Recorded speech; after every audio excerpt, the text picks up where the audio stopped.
Se sua empresa não anuncia, é como mandar um beijo para uma garota no escuro. Você sabe o que está fazendo, mas ela não.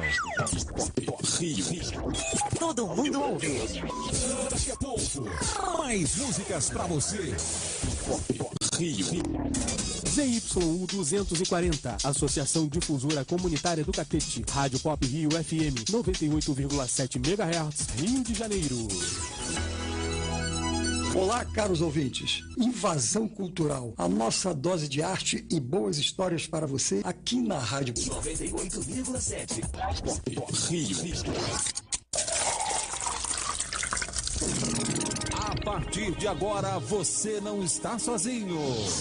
Comunicando, informando, prestando serviço, orientando. Está entrando no ar, Amigos do Sucesso.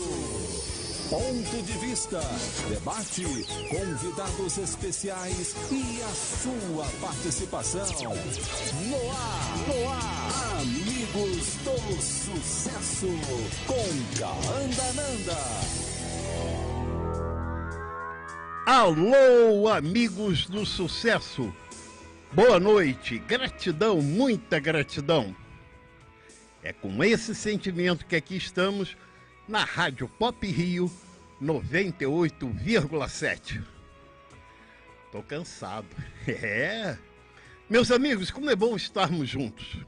E eu, Kaanda Nanda, afirmo: unidos nos tornamos seres melhores e juntos fazemos a diferença. Queremos um mundo melhor e isso é possível quando nos preparamos e nos apaixonamos pela arte de viver. Nada é por acaso, você não está só, nunca esteve e jamais estará. Há uma razão para você estar agora em sintonia com os Amigos do Sucesso. A revolução começa já, aceite o nosso convite e nada será como antes.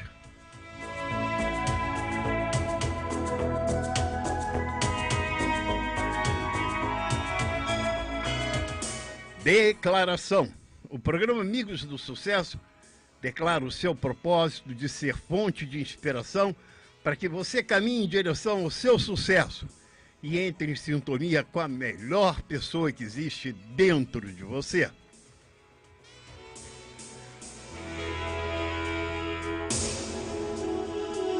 No programa de hoje, contamos com a participação da psicóloga Nina Bari, palestrante e facilitadora do workshop Metas Transformadoras, e do notável do saber, o psicólogo professor Wagner Vaz, abordando o tema suicídio, a dor na alma no limite. E é claro, contamos também com a participação dos nossos colunistas, o economista professor Celso Pestana, com a coluna Curas Bioenergéticas, a coluna Universo Positivo, com o historiador e palestrante Fernando Ribeiro, às 21h30, com o mestre em economia, professor Lauro Barilari, com o Momento do Empreendedor e com a coach preferida dos jovens, a professora Carla Coelho, com suas dicas no Aprimorando Talentos. No nosso próximo programa, anote aí, teremos a presença já confirmada do nosso querido gestor empresarial Leonardo Menezes e a nossa querida Luciana Tamburini, abordando questões sobre ética e cidadania. Imperdível, né? Bote aí na sua agenda. Essa é uma oportunidade única, portanto, vamos aproveitar. Quero agradecer aqui a equipe do programa, Amigos do Sucesso, ali na mesa do som, Wellington Catão, nosso grande sonoplasta, o arquiteto dos sons. Quero agradecer a todos que estão conosco, mas principalmente a você que nos prestigia com a sua audiência.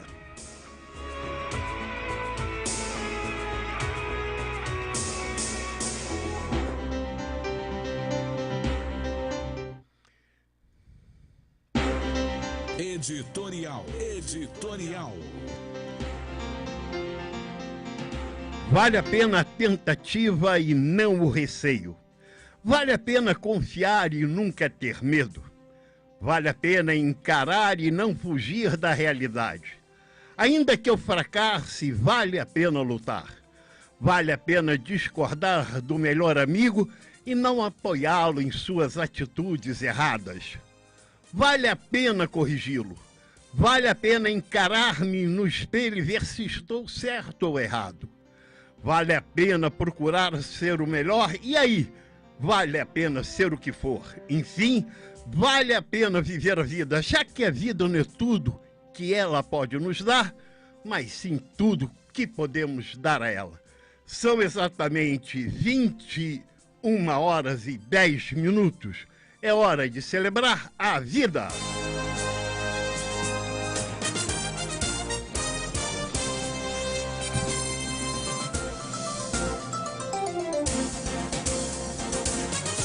Amigos do Sucesso. Troca de ideias. Debate.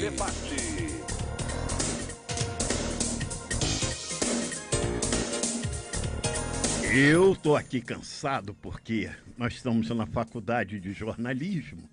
Aqui é um colégio, né? Uma faculdade. Eu desci e subi escadas correndo.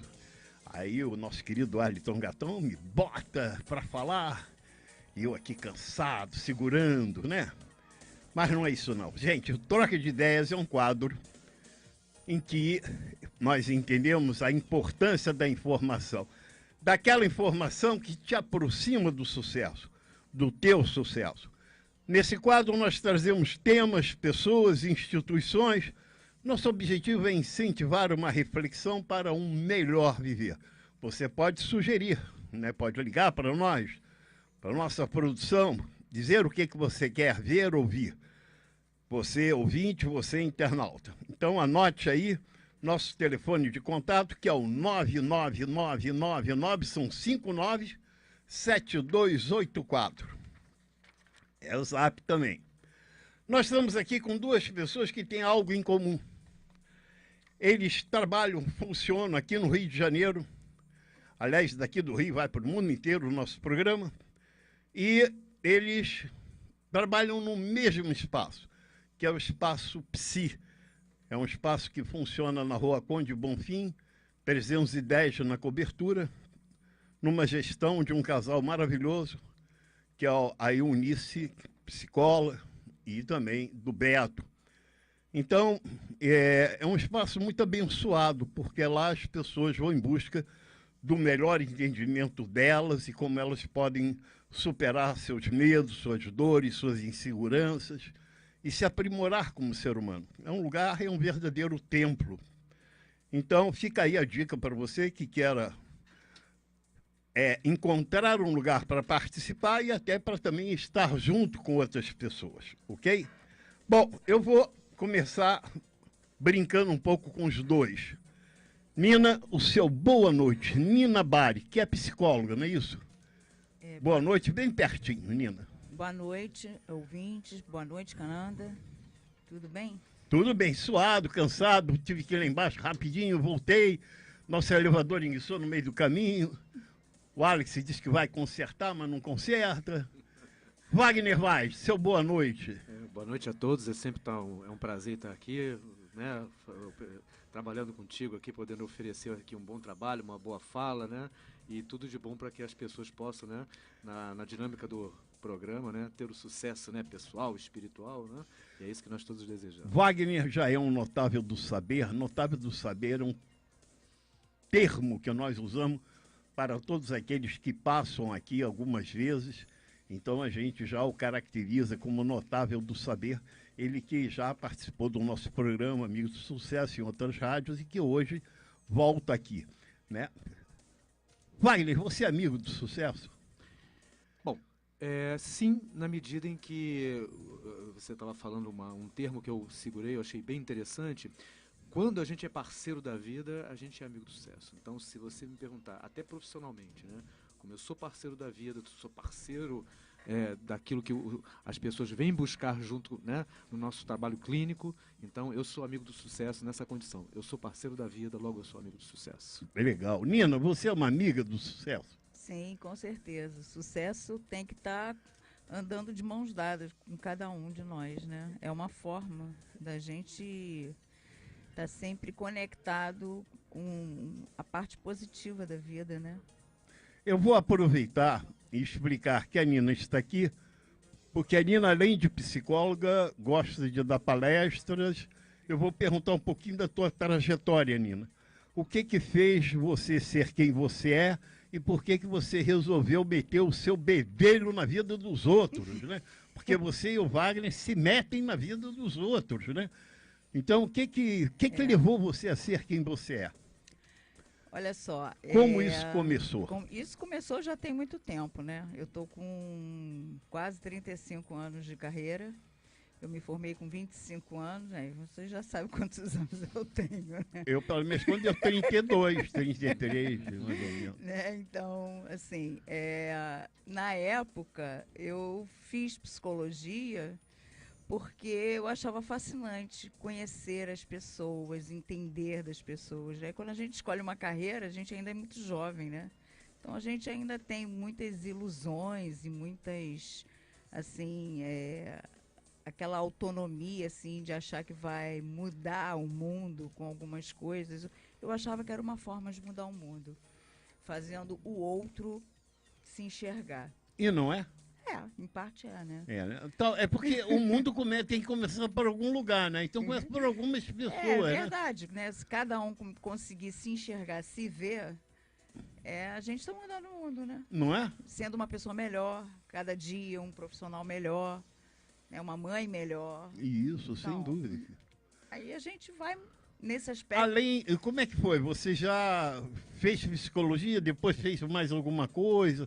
Olha, porque metas transformadoras não é papo de psicóloga, não. Não, é papo de quem é coach, de quem fez PNL. Mas o que acontece? Na época você fez? Na época que eu me formei, a gente, para ser um bom profissional, tinha que estudar psicanálise. Né? Então, eu estudei muitos anos psicanálise, fiz muitos grupos de estudos, fiz formação em psicanálise. E a psicanálise era extremamente ortodoxa, ela era extremamente fechada, né? As sociedades eram muito fechadas, eram muito demarcadas, com o território bem demarcado, né? Só podia ser psicanalista quem era médico ou psicólogo. Né? Agora está mais aberto. Agora qualquer um é psicanalista, diga-se de passagem. Basta ter nível superior, a pessoa pode fazer um curso, mas eu não sei como é que fica a parte de clínica. Mas hoje tem muito... a parte clínica já é um pouco complicada, mas tem muita gente se dizendo psicanalista. É como jornalista. Agora, perdeu o peso o jornalismo, né? Porque... Pois é. Tem coisas assim que a gente não entende muito. Né? Então, assim, aí minha trajetória foi por aí. Comecei atendendo muita criança e, com o tempo, eu fui preferindo atender os adultos, né? Porque a gente vai descobrindo também que a criança, muitas vezes, não é o grande problemático. O grande problemático é a família, né? E a criança, como não sabe ainda resolver sua própria vida, não tem essa autonomia total para poder resolver a própria vida, ela acaba absorvendo muitos dos problemas daquela família. Então, comecei a querer atender mais os adultos do que as crianças. E aí atendi bastante, trabalhei depois em instituição clínica, trabalhei com alcoólatras, trabalhei com pessoas da saúde mental, trabalhei em empresa, montei um projeto dentro da empresa na época era tudo novidade, né? Agora tem muita coisa. Mas você fez você fez coaching, além do coaching? Não, fiz coaching agora. Coaching agora é novidade, hoje, né? Quem vai dar metas transformadoras Sou já fez eu. o quê? Quem fez o quê? Eu fiz coaching, mas aí eu fiz muita formação de psicodrama. É bom, psicodrama. Fantástico. Fiz muita coisa ligada a raiz, que trabalhava o corpo, vivência. Misturou moreno com bioenergética. Um monte de coisa. Já fiz um monte de coisa. É isso que o povo quer perceber, quem é que está aqui falando. A gente vai fazendo porque a gente vai se construindo enquanto profissional, né? É verdade. Aí, com o tempo, a gente começa a ver que precisa ter o certificado. Aí eu entrei dentro das faculdades para fazer os cursos de pós-graduação. Aí fiz pós-graduação em terapia de família, em psicologia jurídica. atendi vários casos de vara de família, atendi um monte de pessoas com problemas de divórcio, enfim. Abuso sexual de criança. Isso te embruteceu ou te suavizou? Não. O fato de você participar te suavizou como profissional ou te endureceu? Eu acho que me suavizou. Suavizou, né? Eu acho. A dor do outro suaviza? Suaviza. Principalmente porque a nossa, né? Porque você aí percebe que tem muita gente pior que você. Entendi. Sabe? Tem muita gente que precisa da gente, né? sabe? Bom, deixa eu passar para o Wagner. Wagner, um pouquinho da tua história. Eu sei que você também vem fazendo coisas, se dedica. Eu tenho, assim, um respeito muito grande pela maneira com que você verbaliza. E eu gosto muito dessa tua oratória. Mas eu sei que você agora foi para Viçosa, não é isso? Viçosa? Não, Juiz de Fora. Juiz de Fora. Eu sabia que era por aqueles lados ali, né? Sim. E que você foi fazer algo que está te dando um upgrade, né? Sim. Fala um pouquinho. Então, Canda, a minha trajetória é uma trajetória, vamos dizer assim, de transformações, como você mesmo disse, né? Como a Nina estava falando, quando você é muito novo, você não tem aquela perspectiva, né? Aonde você quer chegar, né? Você vai dentro de um contexto, né? Onde, por exemplo, na minha época, na década de 80, né? Ser economista era um plus, né? Então eu sou economista, né? Sou economista pelo FRJ, né? E logo após, né, a informática no Brasil estava crescendo e eu fiz o curso de extensão em análise de sistemas na PUC, né?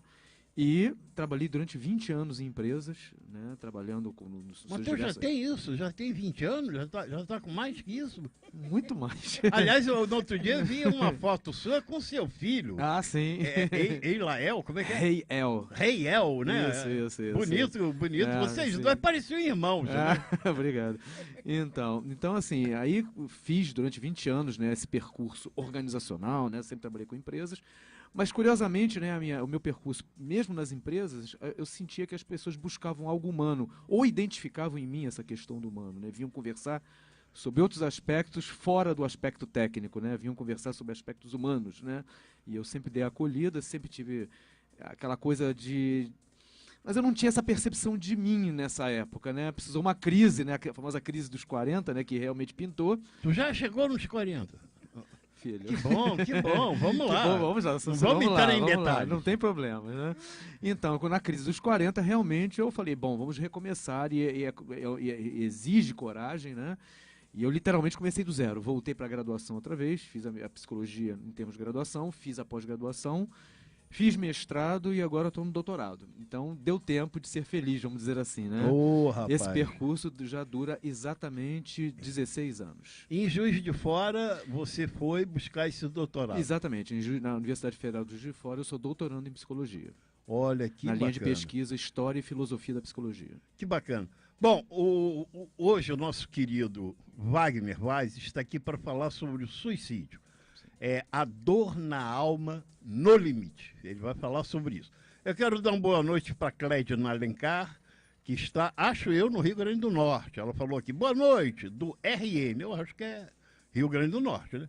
A nossa querida radialista, comunicadora, coaching, penelista, Sandra Braconô.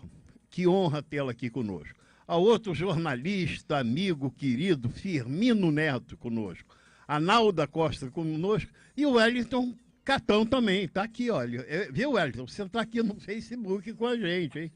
Compartilhando, né? Vocês podem já enviar suas perguntas, suas colocações. Nós estaremos aqui atentos à participação de vocês. Bom, vocês realmente são pessoas muito especiais. E aí eu vou fazer a mesma pergunta para os dois e depois vem um pouquinho para a Nina, um pouquinho. Vamos fazer aqui um pouquinho de cada um. Daqui a pouquinho, daqui a 2, 3 minutinhos, nós teremos a coluna com o professor Celso Pestana falando sobre curas bioenergéticas, dentro de instantes. A minha pergunta é, o psicólogo ele estuda principalmente o sentir de cada um, as emoções, o comportamento perante a sociedade. O que é que vocês, na experiência de cada um, qual é aquilo que é o mais prejudicial para o comportamento? Pode, cada um no seu tempo. O que é mais prejudicial para o seu comportamento? Pode ser o sentimento, a emoção, como pode ser um comportamento. Eu diria que é assim, é como a pessoa recebe qualquer coisa, né? Porque tem pessoas que recebem, por exemplo, durante a vida, sentimentos muito hostis.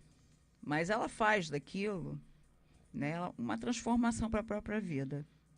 Né? Então, é mais de acordo como é que ela vai desenvolver aquilo que ela recebeu. Outras pessoas pegam aqueles sentimentos hostis e ficam ruminando o resto da vida. Porque eu fui uma pessoa maltratada, fui uma pessoa... Que é o tal do recalque, do calcar? Sim, mas assim, o que faz com que uma pessoa seja de um jeito, ou que faz o que a pessoa seja de outro jeito, esse é o grande mistério da vida, né? Que a gente tenta estudar e procurar ver dentro do ser humano. Hoje, por exemplo, com o advento agora da psicologia positiva, estão procurando ver que as pessoas mais otimistas, as pessoas que estão sempre vendo o lado positivo da vida, são as pessoas mais felizes. São as pessoas que conseguem compreender o mundo de uma outra maneira, veem o mundo de um outro jeito. Então, assim, partindo disso, eu começo a fazer uma reflexão, né, que tudo depende de como você vê o mundo, independente do que você recebeu. Se você recebeu coisas boas ou coisas ruins, depende de como você significa isso na sua vida. É importante essa palavra significa, não pelo significado da como, pelo valor que você dá de significado. Exatamente, né? exatamente. Só para fazer um pequeno realce na construção da sua frase, esse valor se faz necessário. Wagner, e você? A Miriam Pontes Faria está conosco, muito obrigado. Nossa querida hipnóloga, né? Pessoa aí que já esteve aqui conosco, está mandando um abraço aqui para todos. Wagner, e você? O que você acha? Uhum. Na minha reflexão, cara, do que eu percebo de mais tenso naquilo que diz respeito ao indivíduo, que afeta as suas emoções, o seu comportamento, ele vai falar acerca do desencontro da pessoa com ela mesma, nos seus vários sentidos, né? O ser humano, cara, enquanto indivíduo, ele tem as suas conexões, aquele olhar para si próprio, aquele desenho que só ele sabe, enquanto ser subjetivo, ele tem conhecimento. No entanto, ele não vive só para si próprio, ele vive num coletivo.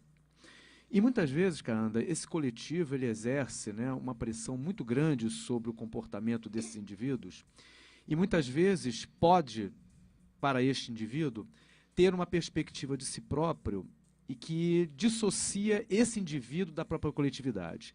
Então, as chamadas minorias, né, os preconceitos, né, a diversidade de gêneros e possibilidades de construção familiar, né, essas discussões que a gente está trazendo muito no dia a dia, né, fazem a gente perceber muitas vezes que o desencontro do homem consigo próprio, homem ser humano, né, consigo próprio, é uma das situações mais graves que nós temos na contemporaneidade. Quando nós vemos que o que a gente vai chamar de egodistonia, né, quando o ser humano não se sente adequado por si só, né, o seu ser não lhe confere uma integridade, porque ele não se percebe ígido, íntegro. Ser quem ele é faz mal. Mas quando isso acontece, cara, ele faz um comparativo de si próprio com aquilo que é o normativo coletivo. Então, quando ele percebe que existe uma fala, né, um comportamento dito padrão, e ela se olha para si própria, essa pessoa, e percebe que ela não está inclusa dentro desse divismo, ela não se encaixa. Ela não se encaixa. Aí nós temos aí uma tensão muito forte entre indivíduo e coletividade, que aí sim traz as pessoas muitas vezes para dentro do consultório para a gente tentar resolver ou clarificar essa condição, né? Mostrando que cada indivíduo é um ser único e merece ser aplaudido na sua característica, né? Na sua contribuição ao mundo enquanto indivíduo. Que bacana, que bacana. Wellington Gatão, vamos ouvir agora então nosso querido professor Celso Pestana com a sua coluna Curas Bioenergéticas. Olá, muito boa noite a todos. Tudo bem com vocês? Que bom. Semana passada nós falamos da maravilhosa bioenergia que cura, que restaura a saúde, que revitaliza, a vitamina do ar, o Fóton Íon. E desta forma nós fechamos as explicações das 3 energias fundamentais para o nosso trabalho. A energia da Terra, o geomagnetismo terrestre, o Fóton Platinum, o infravermelho longo, a energia do Sol, e a vitamina do ar, o Fóton Íon. Nós desenvolvemos essas energias em laboratório e conseguimos aplicar em diversos segmentos da nossa vida sobre diversas formas de apresentação. Começamos então pelo sono. Desenvolvemos o sistema Kenko Sleep System. Por quê? Porque é durante o período do sono que nós fazemos toda a bioquímica, toda a fisicoquímica, os hormônios que vão revitalizar o nosso corpo e fortalecer o nosso sistema imunológico, dando a resposta para os problemas que eventualmente nós temos e para futuros problemas. Então, imagina que você pode ajudar a evitar, tratar uma diabetes, uma insônia, fadiga, hipertensão, problemas relacionados à respiração, como rinite, sinusite, cansaço, problemas pneumológicos, problemas circulatórios, hipertensão arterial, fadiga. Imagina que você pode tratar de todos esses problemas e evitá-los durante o período do sono. O que fizemos? Aplicamos essas nanotecnologias que curam, que têm essas energias que ajudam a curar e a prevenir doenças no travesseiro, no colchão, no edredom, na fronha, na máscara de dormir e diversos outras ferramentas, outros produtos que acabamos usando durante o nosso período de sono. Para quê? Justamente para proporcionar ao nosso organismo o contato com essas energias vitais da nossa mãe natureza que nós acabamos perdendo devido à nossa vida agitada, a vida dentro de um sistema que nós chamamos de progresso, que acaba desenvolvendo e atrapalhando, criando problemas para a nossa saúde. Bom, gente, então o nosso segredo é esse.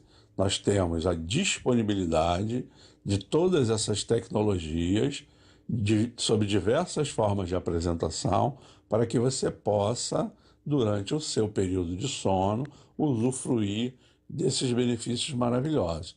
Mas vamos além. O Kenko Sleep System é apenas o principal dos nossos sistemas, mas desenvolvemos também, usando essas tecnologias, em todas as atividades do nosso dia a dia. E isso é o que nós vamos ver a partir da semana que vem, tudo separadinho, tudo explicadinho. Bom, vocês sabem que eu sou o Celso Pestana e atendo aqui no Rio de Janeiro, no WhatsApp 21 99698 3975. 21 99698 3975. Gratidão, muita gratidão. Dicas do Caanda. Dicas do Caanda. Oferecimento Livraria Eldorado. Muito bem. Olha, gente, quero fazer um convite agora para quinta-feira, dia 13. Nós vamos ter uma roda de conversa sobre saúde e riqueza. E adivinha onde? Na Rua Conde Bonfim, 310 Cobertura. Às 19 horas, né, nesse espaço aqui no Rio de Janeiro, você ouvinte, você internauta, dependendo de onde você está, com certeza você vai ficar sabendo mais disso, né? Nós vamos criar uma página, vamos estar gravando sobre isso que nós queríamos fazer, essa roda de conversa. Nós vamos estar formando a Escola de Liderança 4 Vidas, a Confraria das Águias. uma bela oportunidade para você representar um produto aqui no Brasil de altíssima qualidade. E veja, entrada franca, você vai conhecer, vai bater papo com alguns amigos que vão formar essa escola de liderança. Então tome nota desse telefone. São 5 9s, 999997284, tá bom? Fica aqui o convite, fica aqui a dica. Vamos ouvir agora o nosso querido Fernando Ribeiro com seu Universo Positivo. Boa noite. Fernando Ribeiro, Universo Positivo. Boa noite a todos, boa noite, Kaanda. Gostaria de hoje, nós vamos falar sobre as vibrações, né? Todos nós somos seres vibracionais. Cada vibração equivale a um sentimento no mundo vibracional. Existem apenas duas espécies de vibrações, positiva e negativa, né? Então a gente vai falar primeiro sobre as vibrações positivas, né?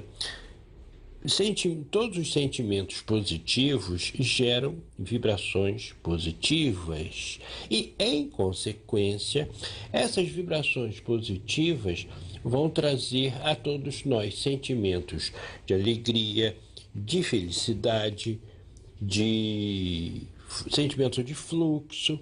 O que é sentimento de fluxo? Aquele sentimento de estar feliz, aquele sentimento de felicidade, aquele sentimento de completude que nós temos, né?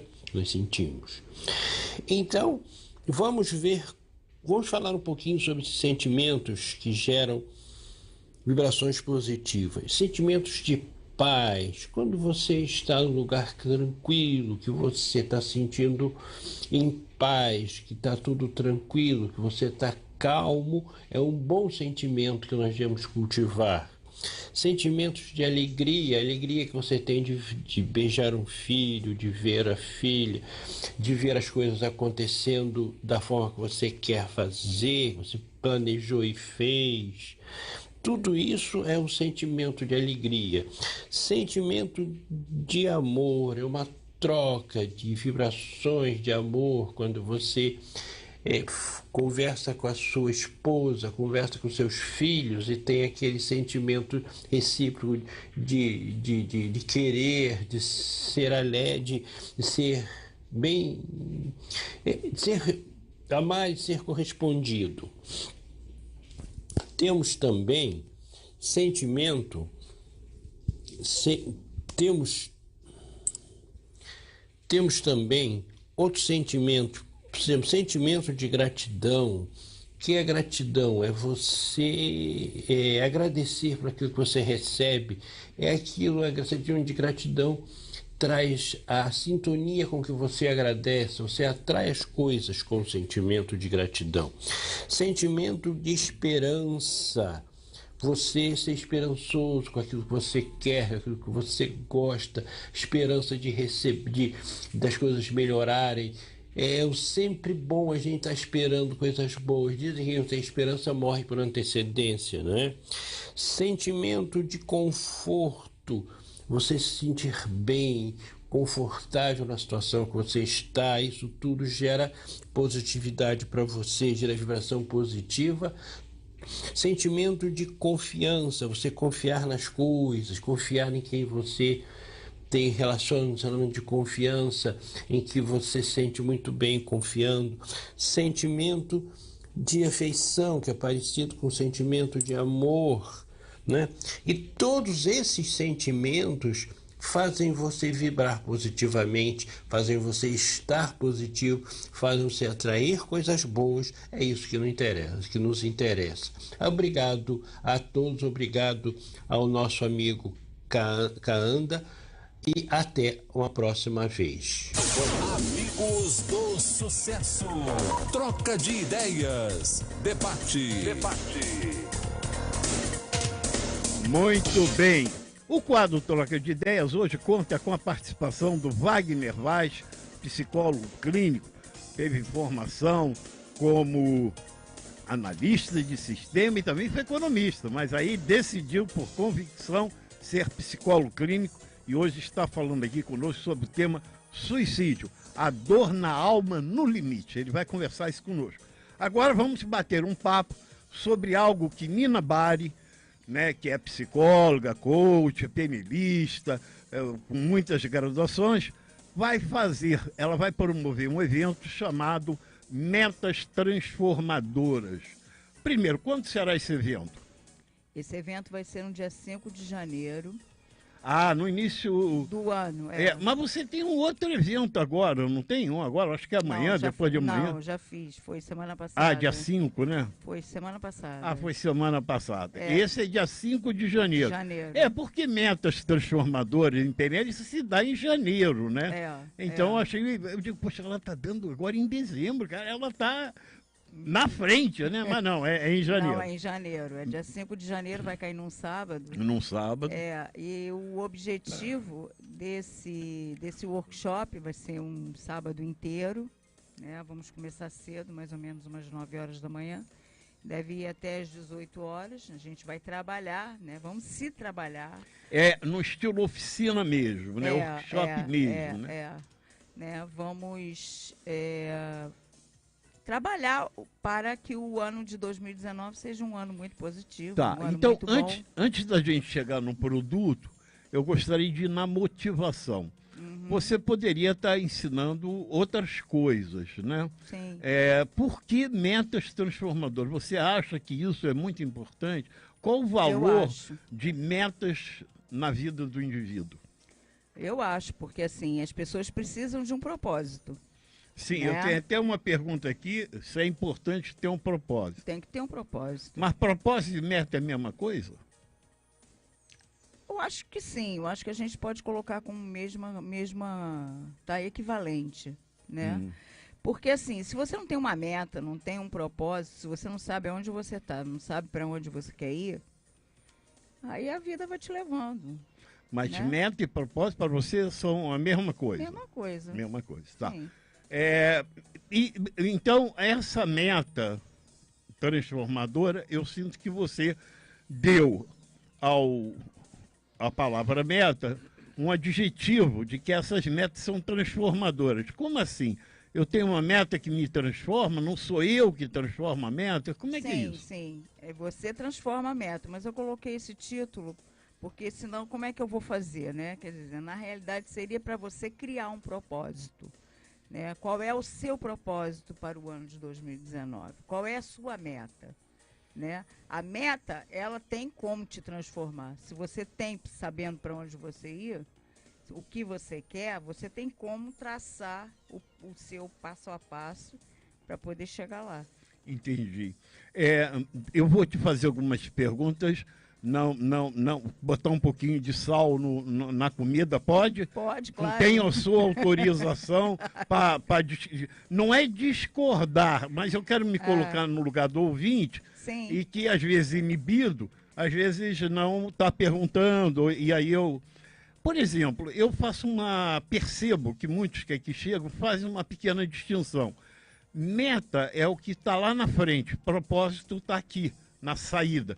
A meta está na chegada e o propósito tá na a meta às vezes se confunde com o objetivo. O que às vezes me faz eu não ter meta, eu não ter um propósito, né? Então, quando eu tenho a palavra propósito, muitos dizem que é a favor da pose. Aí a gente lembra daquele cara que toma pose para sair na corrida, para chegar lá na meta dele, né? Então, é aquela pose que você tem que ter. Por exemplo, eu tenho uma meta, quero um carro. Qual o propósito eu ter um carro? Passear com a família, economizar gasolina. Quer dizer, eu te pergunto se pensar assim estaria errado, se prejudica. Tá correto, não. Eu acho até que você está fazendo pensar, eu acho que está correto. É verdade, não prejudica.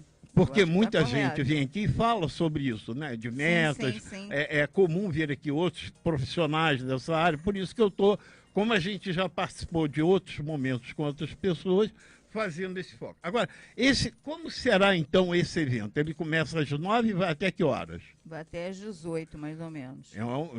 Tem paradas para lanchinho. Almoçar e tal. Vai ter um coffee break. Um coffee break, a pessoa Na entrada, no final também vai ter. Então, vamos parar para almoçar. Agora sim, qual é o objetivo?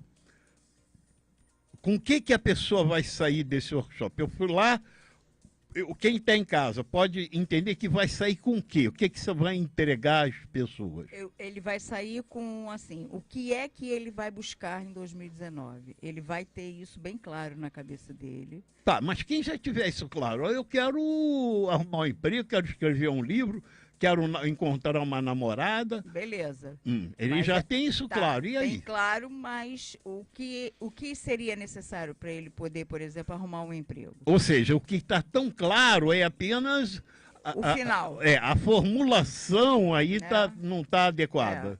Entendi. Então, a gente vai buscar formas e caminhos de chegar nesse emprego, nessa namorada. E isso, cada um deve ser diferente, Sim, mas aí a gente vai trabalhar. Vamos também agradecer ao universo pelo ano que a gente teve, de 2018. Vamos falar um pouco de 2018, né? Como é que foi o ano de 2018 para cada um, porque quando a gente sabe aonde a gente está, a gente tem como traçar, né, uma trajetória para onde a gente quer chegar.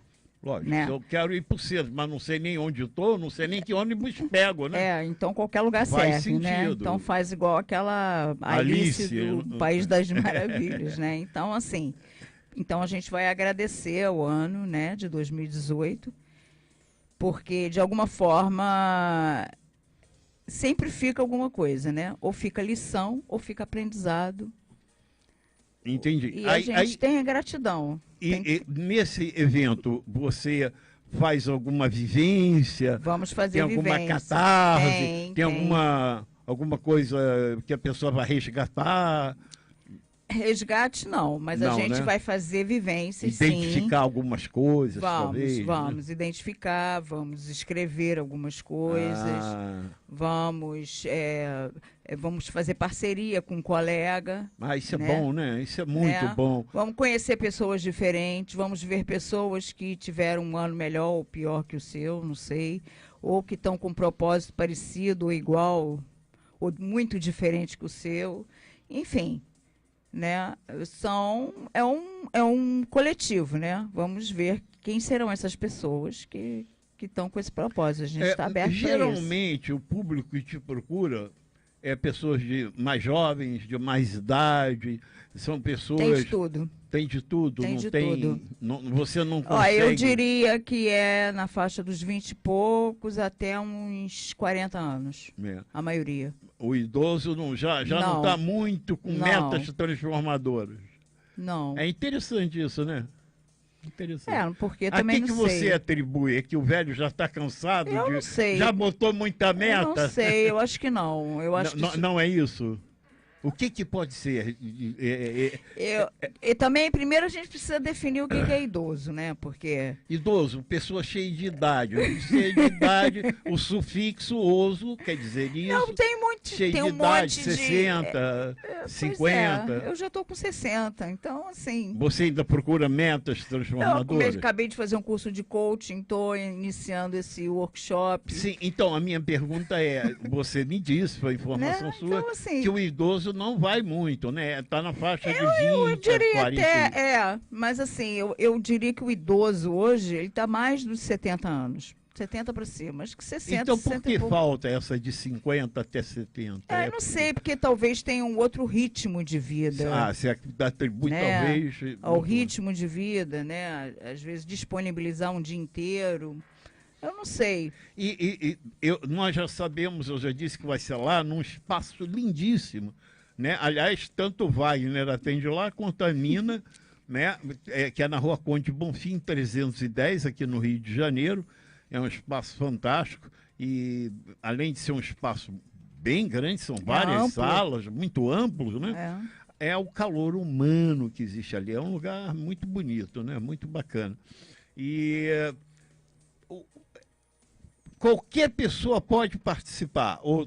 Qualquer pessoa pode participar, mas é um workshop, não é gratuito, né?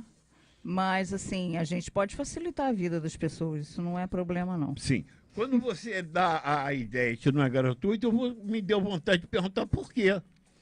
Ele não é gratuito porque a gente não trabalha num espaço público, né?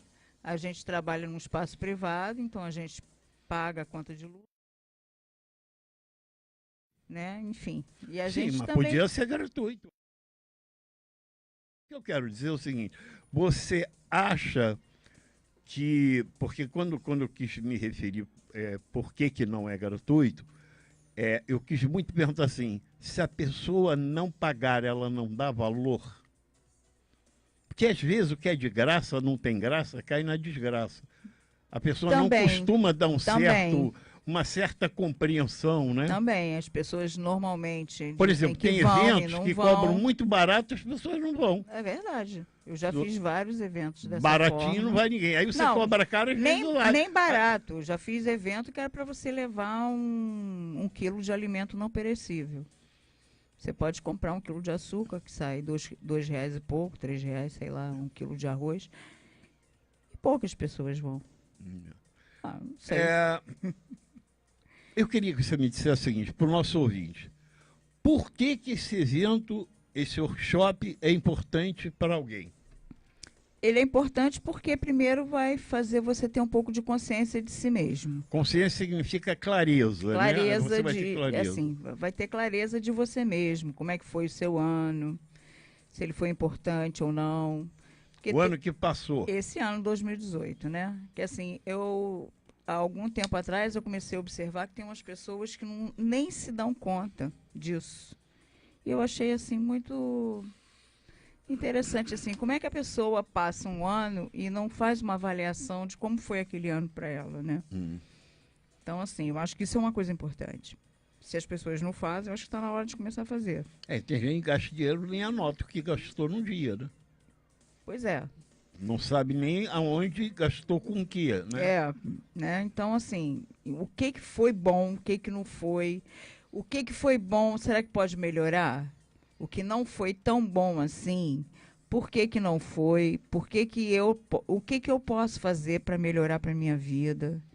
Entendeu? Acho que é nesse aspecto, né? Que eu acho que assim, que cada um poderia fazer essa avaliação, né? E agradecer sempre, né? Agradecer a vida, a pessoa agradecer que não tem um propósito na vida, falta o quê? Por exemplo, eu acho que é autoconhecimento. Ela precisa se conhecer um pouco, precisa saber um pouco dela, né? O que ela quer da vida, o que se pensa sobre si mesmo, né? Eu tenho uma pergunta aqui da produção que eu não sei se ela é válida. Diz assim, as informações desse workshop podemos ter em qual local? Eu diria que seria mais interessante... Tem algum site, algum local? Não tem. Não. Seria mais interessante assim, eu telefone? Disponibilizar meu telefone. Isso. Que aí a gente pode fazer um contato. Então vamos dizer agora já o telefone. Já que 99 761 31 77. Então lá, 997 613 177. Eu gosto de falar de 3 em 3, acho que é mais memorável, entende? Acho eu. 997 613 177.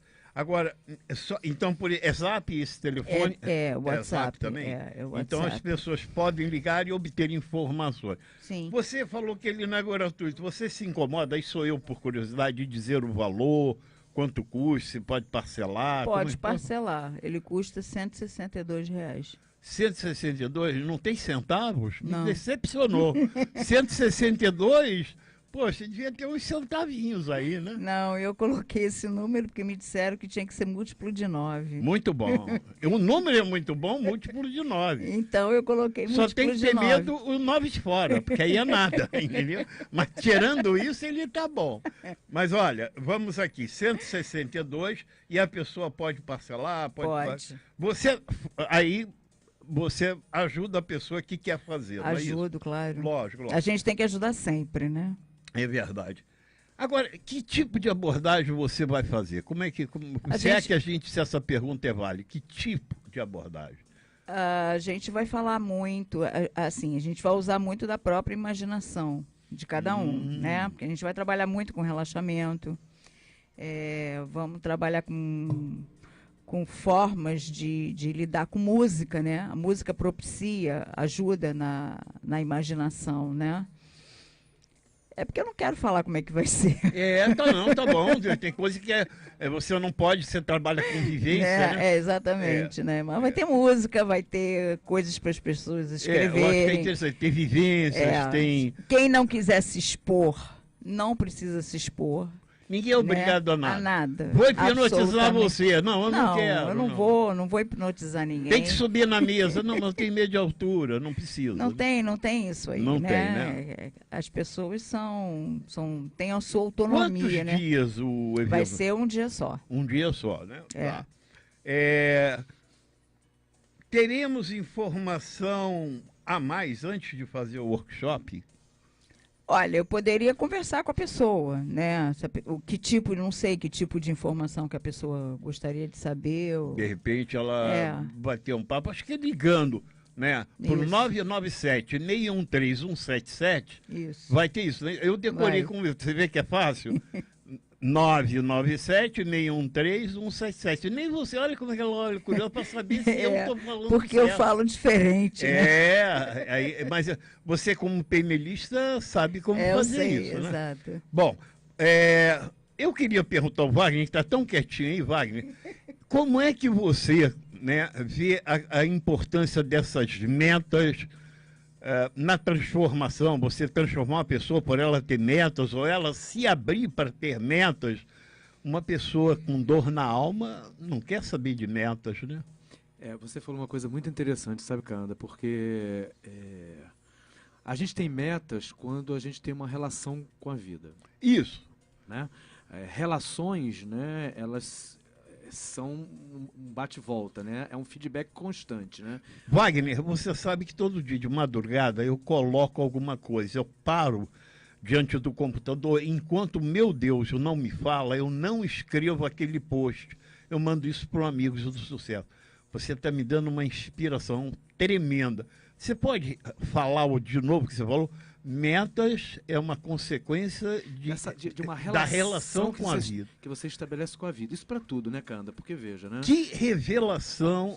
Esse é o momento que a gente bate o sino de atenção. A gente acende a lanterna, porque você que está aí, você tem que perceber que isso é processual. Isso é algo para você perceber que tem método, né? Olha a importância, como isso dá uma dimensão ao trabalho da Nina.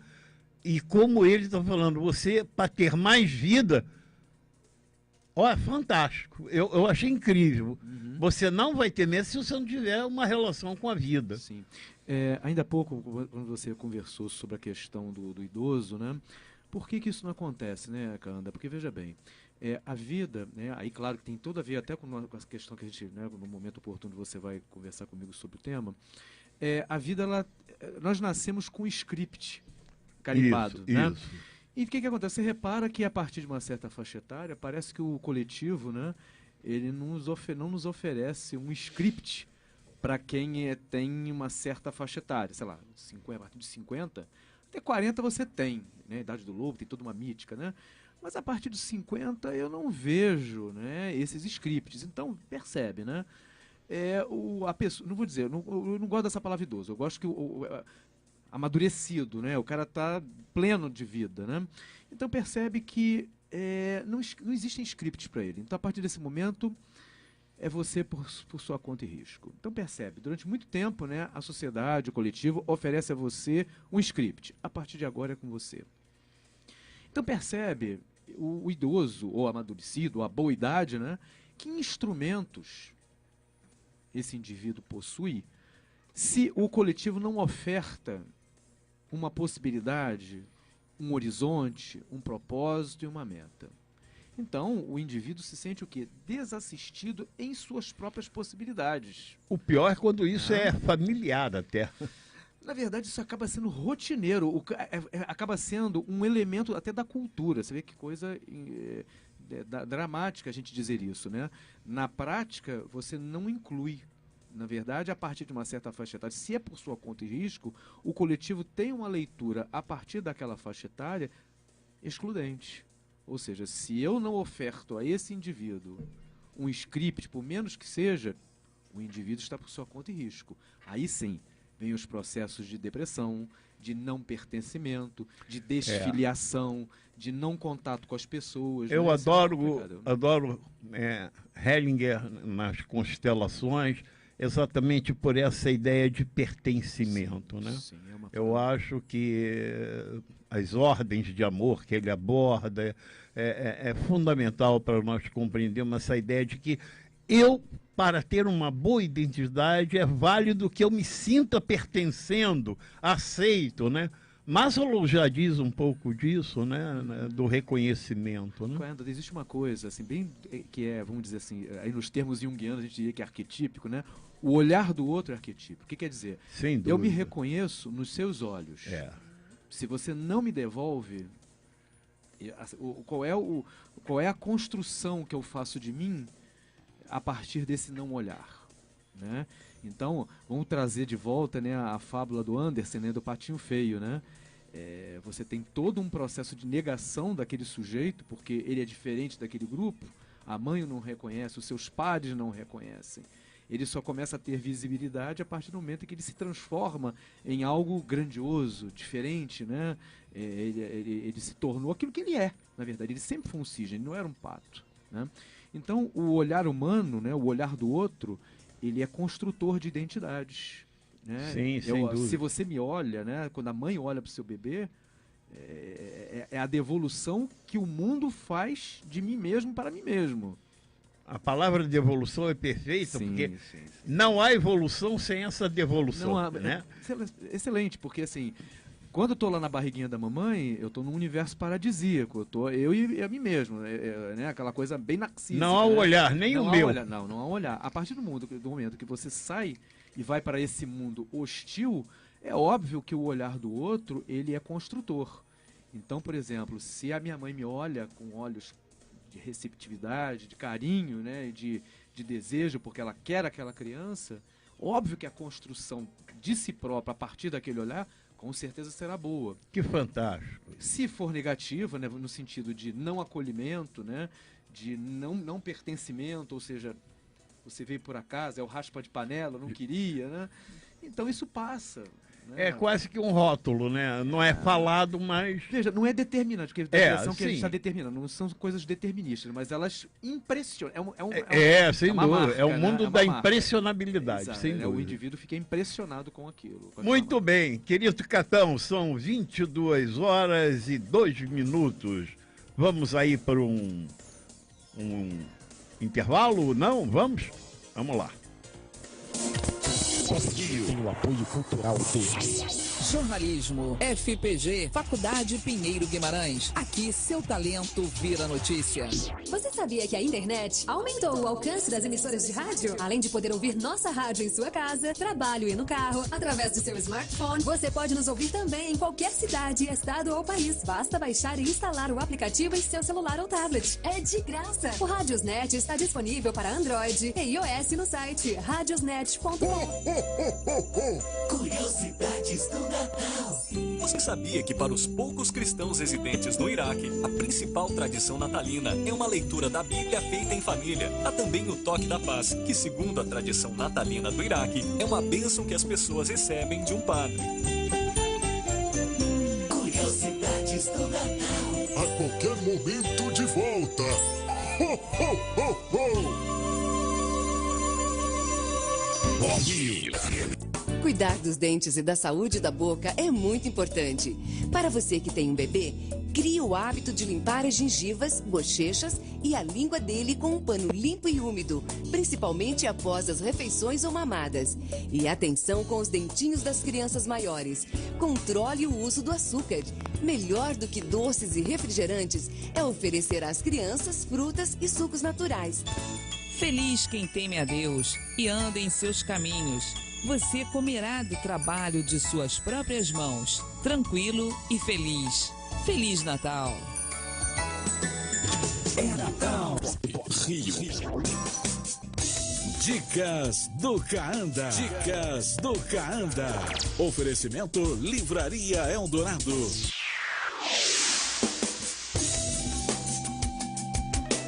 Muito bem. Agora aqui vamos às dicas do Caanda e eu quero já convidá-lo para a Escola de Liderança. Eu já falei, vou falar mais uma vez. Escola de Liderança 4 Vidas, agora quinta-feira, 13 de dezembro, às 19 horas. Vou aqui para essa câmara, meu produtor, diretor, construtor, porque o Modário é um construtor, né? Foi dito aqui. Então me mandou olhar para cá. Ó, uma roda de conversa sobre saúde e riqueza. É um convite para você comparecer à Rua Conde Bonfim, 310, Cobertura, nessa quinta-feira, em frente à estação do metrô da Praça Santos Pena, na Tijuca. Você pode ligar para obter melhores informações. É um encontro gratuito, simples, é um bate-papo. Não é para muita gente, não, é para gente. Não é para muita gente, é para gente só, tá? 99999, são 597284. Liga, quem vai atender sou eu, vou bater um papo com você, vou conversar com você. Vamos ver se isso que nós vamos fazer vai ser legal. Vai ser o primeiro encontro, primeiríssimo, onde nós vamos estabelecer algumas metas, né, de saúde, de riqueza, e aí nós vamos começar um trabalho em 2019 com essa escola de liderança, com várias pessoas, tá bom? É para você também ter uma excelente oportunidade de negócio. A outra dica é a Kátia Bastos, convida para o Chá com a Cigana, dia 22 de dezembro de 2018, das 15 às 22 horas. É uma roda de conversa com alguns mestres de sabedoria. Eles estarão fazendo essa roda de conversa com o pai Beniche, com o mestre Eduardo Padula, comigo, Caanda Ananda, estaremos lá. Isso antes da degustação do chá cigano na fogueira mística da lua cheia. Olha que bacana. Abriu os caminhos, né? Olha, fogueira mística, corrente do povo do Oriente. Você pode ligar, vou dar o telefone aqui, para saber como você participa desse, vai ter degustação, alimentação, tem um receptivo lá exclusivo, tá bom? E liga para 996 465 883. Vou repetir, 996 465 883. Esse é no dia 22. E no dia 29, é um sábado, às 18 horas, uma grande reunião na Praia do Arpoador, chamada Mesa da Praia, para ver o pôr do sol. Dia 29, no sábado, às 18 horas. Também com a nossa querida Kátia Bastos, tá bom? Só para vocês terem uma ideia aqui dessa dica. Daqui a pouco eu volto com mais dicas. É com você, Catão. Amigos do Sucesso. Troca de ideias. Debate. Muito bem, estamos conversando aqui com o nosso querido notável do saber, Wagner Vaz, psicólogo clínico, abordando o tema suicídio, a dor na alma no limite. Estamos também com a Mina Bari, que já conversou conosco sobre o evento que ela vai realizar, exatamente no dia 5 de janeiro. 5 de janeiro, que é um sábado, você já vai anotando, e eu vou até pedir, vou colocar isso na nossa página, Amigo do Sucesso, você manda para nós a arte que a gente vai colocar lá direitinho, tá? Com esses dados e tal. Vamos conversar agora nesse terceiro bloco com o nosso querido Wagner. Wagner, primeiro eu queria saber o que te levou a você ao suicídio? O que fez? Qual foi o vetor, o fator? Foi algum cliente, alguma coisa particular, familiar? O que te levou a essa coisa tão... que as pessoas se afastam disso, né? Elas têm... É uma coisa que tem um paradigma forte aí, né? Sim, Canda, porque primeiro que a temática da morte em si, ela já é um tema que afasta, né? Ela tem uma série de preconceito, porque no fundo, o preconceito existe porque nós não sabemos lidar, né? Isso. A questão principal é essa, né? Dentre outras, mas a gente pode focar essa em particular. Mas isso que você perguntou, Canda, é muito interessante. Eu costumo dizer para algumas pessoas que a gente não entra nesse estudo sem que nós estejamos de alguma forma ligados a ele, né? E realmente eu tive uma circunstância, né, de um grande amigo meu em São Paulo, novo, 21 anos de idade, ao qual eu acompanhei durante 40 dias, mais ou menos, num processo depressivo muito violento, muito forte, né? E que, infelizmente, não fui bem sucedido, vamos dizer assim, né? Na questão de poder evitar, né? A gente sabe que o sujeito tem a prerrogativa de decidir aquilo que ele considera importante. Mas aí, estar do lado da pessoa, estarmos juntos nessa caminhada, tentando fazer a prevenção, né? Porque é um amigo antes de tudo, né? E acompanhar essa dor foi muito difícil, eu sofri muito por causa disso. E outra coisa, eu perdi outros amigos, devo ter perdido pelo menos uns 7 ou 8 amigos por suicídio. Ou seja, hoje você tinha que estar abraçando essa dinâmica, esse tema, né? Agora eu quero, você falando, eu me pergunto o seguinte, Wagner, isso te deu alguma sensação de impotência? Esse é o primeiro sentimento que vem, o sentimento de fracasso, de derrota e de impotência. Por quê? Porque, claro que existe também, por parte de quem está fazendo a intervenção, claro, tudo é bem intencionado, né? Mas a gente acha que pode tudo, né, sabe? Existe talvez um ladinho nosso, né, que de alguma maneira aponta para esse lugar, sabe, Canda? E esses fenômenos mostram, né, que nós não podemos tudo. Nós podemos acompanhar, nós podemos estar junto, podemos prevenir, mas tem algo que nos escapa, né? E isso, como você mesmo colocou, né, o sentimento de impotência seria constelado imediatamente. É impossível não sentir isso. Normalmente a família que perde, né, um ente querido para o suicídio, nossa senhora, o sentimento que vem é exatamente esse. Por que eu não prestei atenção? Será que ele deu alguns sinais que foram dados e eu estava surdo para aquilo, não percebi? Então, existem várias dinâmicas, várias questões que surgem. O pior até é quando você achou que a pessoa estava exagerando, né? Tem esse caso, não tem? Olha, tem uma fala que eu realmente não gosto, mesmo que eu acho que é desmerecedora do sujeito, é quando o sujeito está em sofrimento, ele pede ajuda, até às vezes, de uma maneira às vezes um pouco emocional, né? E a pessoa diz assim, isso é coisa da cabeça dele. Gente, olha só, grito de dor, grito de socorro, nós temos que prestar atenção. Não é coisa da... E mesmo que seja coisa da cabeça, né? Se é uma coisa da cabeça, é porque existe algo em desarmonia naquele estado. Então é para a gente prestar atenção, não é para julgar. As pessoas acabam muitas vezes, infelizmente, dentro do âmbito familiar, dentro do âmbito das amizades, dentro do trabalho, com uma perspectiva julgadora. Aí o que acontece? O sujeito já está em dor. O sujeito está em sofrimento. Ele busca ajuda, se apresenta, mostra a sua dor. E o retorno? Crítica, julgamento. Né? Complicado. Você falando me remeteu algumas coisas, mas eu vou te perguntar algumas coisas que estão aqui no meu andamento. Fica à vontade. Eu recebi uma vez um livro do André Teligueiro, ele tem um livro sobre suicídio também, que vem com algumas estatísticas que são aterradoras, né? É impressionante. Então, eu acho que a gente, hoje, o ser humano atual, ele tem que entender que isso é muito mais comum do que ele pensa. Ele vê o muito comum só nos familiares dele, até que alguma coisa vai acontecer. Então, eu acho que é lamentável esse tipo de processo, né? Para você computar, tem que passar pela... sabe aquela coisa da experiência na vida? Você está na estrada, choveu, fez aquela poça d'água. Aí o carro passa, molha Parece que você tem que ficar ali para ser molhado para perceber que não deveria. A experiência do outro não te serve. Né? Se o outro pulou, por que não pulou? E considerar isso. Essa é a palavra, Canda, eu costumo muito trabalhar com palavras-chave que elas trazem coisas, né? Então, informática são as tags, né? Isso, as tags, exatamente, né? Então, o que acontece, né? A experiência é algo que traz a gente a uma reflexão sobre o tema, né? Então, por exemplo, a gente chama tecnicamente aqueles que perderam alguém para o suicídio, nós chamamos de enlutados ou sobreviventes, né? São aqueles que têm algum tipo de conexão com aquele que se foi, né, pelo suicídio, que pode ser um familiar ou um amigo, né?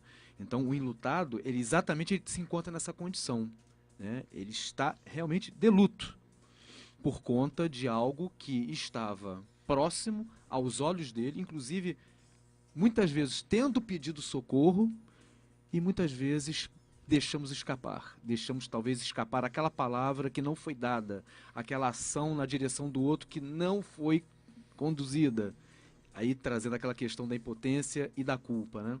Aí ela vem, com certeza. Quero agradecer a presença aqui do nosso Notável do Saber também, Janete Pereira, né?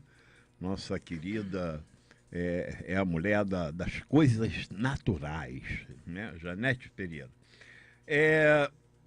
Vamos pegar aqui, a palavra suicídio, ela tem algum significado que a gente deva parar um pouquinho para refletir? Como podemos definir essa palavra? Isso. O que ela quer dizer? Na verdade, assim, o suicídio, até o termo suicídio, ele não é um termo que foi cunhado muito antigo. Ele é um termo relativamente recente. Eu não vou saber precisar, eu não tenho a história, mas dar cabo... existe até uma terminologia até bacana, né?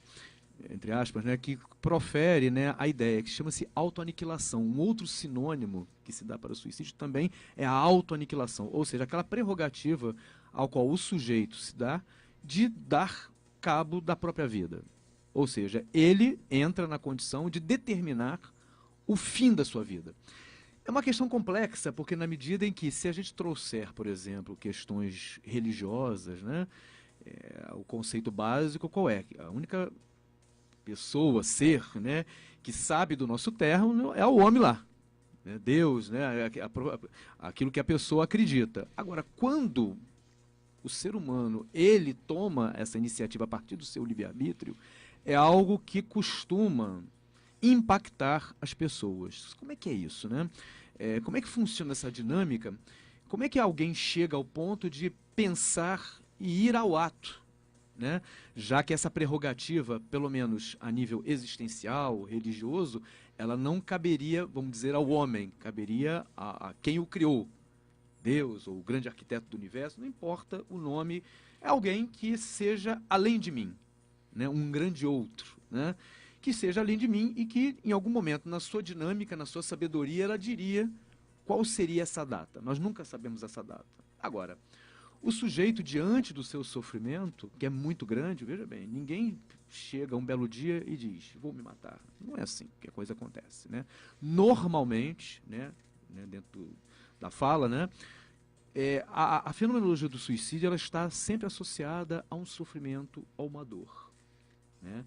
Então, em tese, nós poderíamos dizer que quando o sujeito põe fim à própria vida, há uma dinâmica íntima ao qual ele quer dizer para si próprio e para todos que, na verdade, não é que ele queira tirar a sua própria vida, mas ele quer tirar a dor da alma que ele carrega, que ele porta, e que ele se vê, vamos dizer assim, incompetente, insuficiente, precário para lidar com aquela dor. Até porque, muitas vezes, essa dor ela está repetida.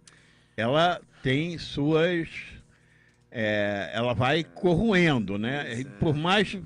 Porque eu não sei se a pessoa pensa em suicídio uma única vez e aí comete. Eu acho que é uma coisa que vai amadurecendo. Se a gente puder trazer o discurso até para o senso comum, quando a gente se vê mesmo em situações complicadas, a gente já... Quem não falou assim, eu quero sair dessa vida, quero ir para um outro planeta, usa algumas metáforas, né, que sugerem que o cenário ao qual aquele sujeito se encontra está bastante desfavorável, né? E eu iria um pouco mais além, eu perguntaria assim, essa pergunta não é desafiando, como se todo mundo tivesse que pensar, mas eu acho que quem já sofreu já pensou em suicídio. Eu fico me questionando assim, eu já pensei em suicídio? Eu, Caanda? Já.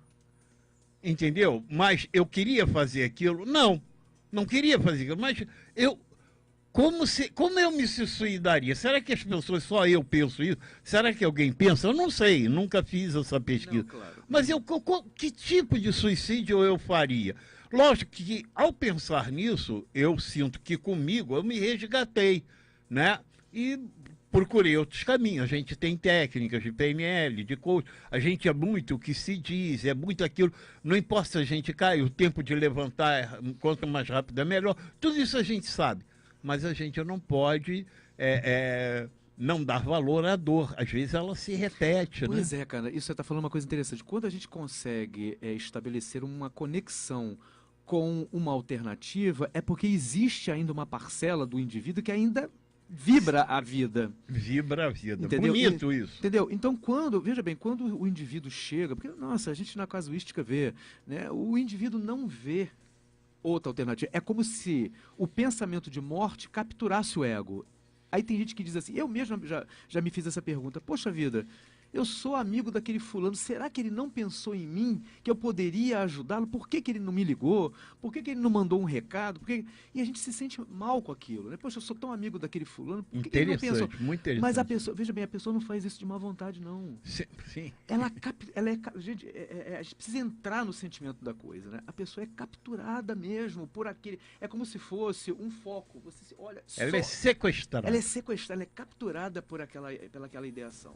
E o comportamento é muito Você maior. falou em ideação, e aí eu vou te perguntar, qual a diferença entre a ideação suicida e o comportamento suicida? Na verdade, veja bem, a ideação, como o próprio nome profere, né, diz respeito àquela conduta cognitiva, imaginativa, sistemática e frequente com relação à questão da autoaniquilação. Ou seja, ele considera de maneira frequente, assídua, em vários momentos da sua vida, em vários momentos do dia, às vezes, dependendo da dor do sujeito, a possibilidade do suicídio ser uma alternativa. Mas algumas pessoas não vão a ato por vários motivos. Tem medo de sobreviver, tem medo da dor, tem medo da morte. Então, alguns elementos, né, acabam sendo refreadores daquele processo, né? No entanto, dependendo de várias condições, essa ideação ela pode vir no tempo a se transformar em comportamento suicida, mesmo que inconsciente. Por exemplo, a pessoa se expor excessivamente ao risco, por exemplo, dirigir embriagada, dirigir em alta velocidade. Ele já faz isso, como quem diz, entrego, mas o que eu... Sabe, é um pouco da coisa de assim... um pouco autorial, né? Um pouco de autoria. Assim, vamos dizer assim, a pessoa não pensa, mas se expõe ao risco. Sim, estou entendendo perfeitamente. Se expõe ao risco de maneira gradativa, né? Vai trazendo o risco para si, até ponto em que a fatalidade aconteça. E o comportamento é exatamente isso, né? E claro que, no limite, a pessoa vai tentar, obviamente, meios letais para... Aí você já está num ponto bastante, vamos dizer assim, avançado do contexto, né? Sim. Eu vou trazer a coisa de uma maneira para... O que é o suicídio? O que é o comportamento suicida? Eu quero efetivamente me matar. Eu estou com vários pensamentos aqui, vou correr um pouquinho com a avião. Claro. Vários, porque o tema é instigante mesmo. A pergunta agora que me bate é assim, a pessoa emite algum sinal que possa transmitir, né? Alguém está assim, predisposto a tirar a vida. Aí ela emite sinais, você tem como? Quais são eles? Olha, assim, veja bem, aí é uma reflexão minha, né, dentro do contexto clínico.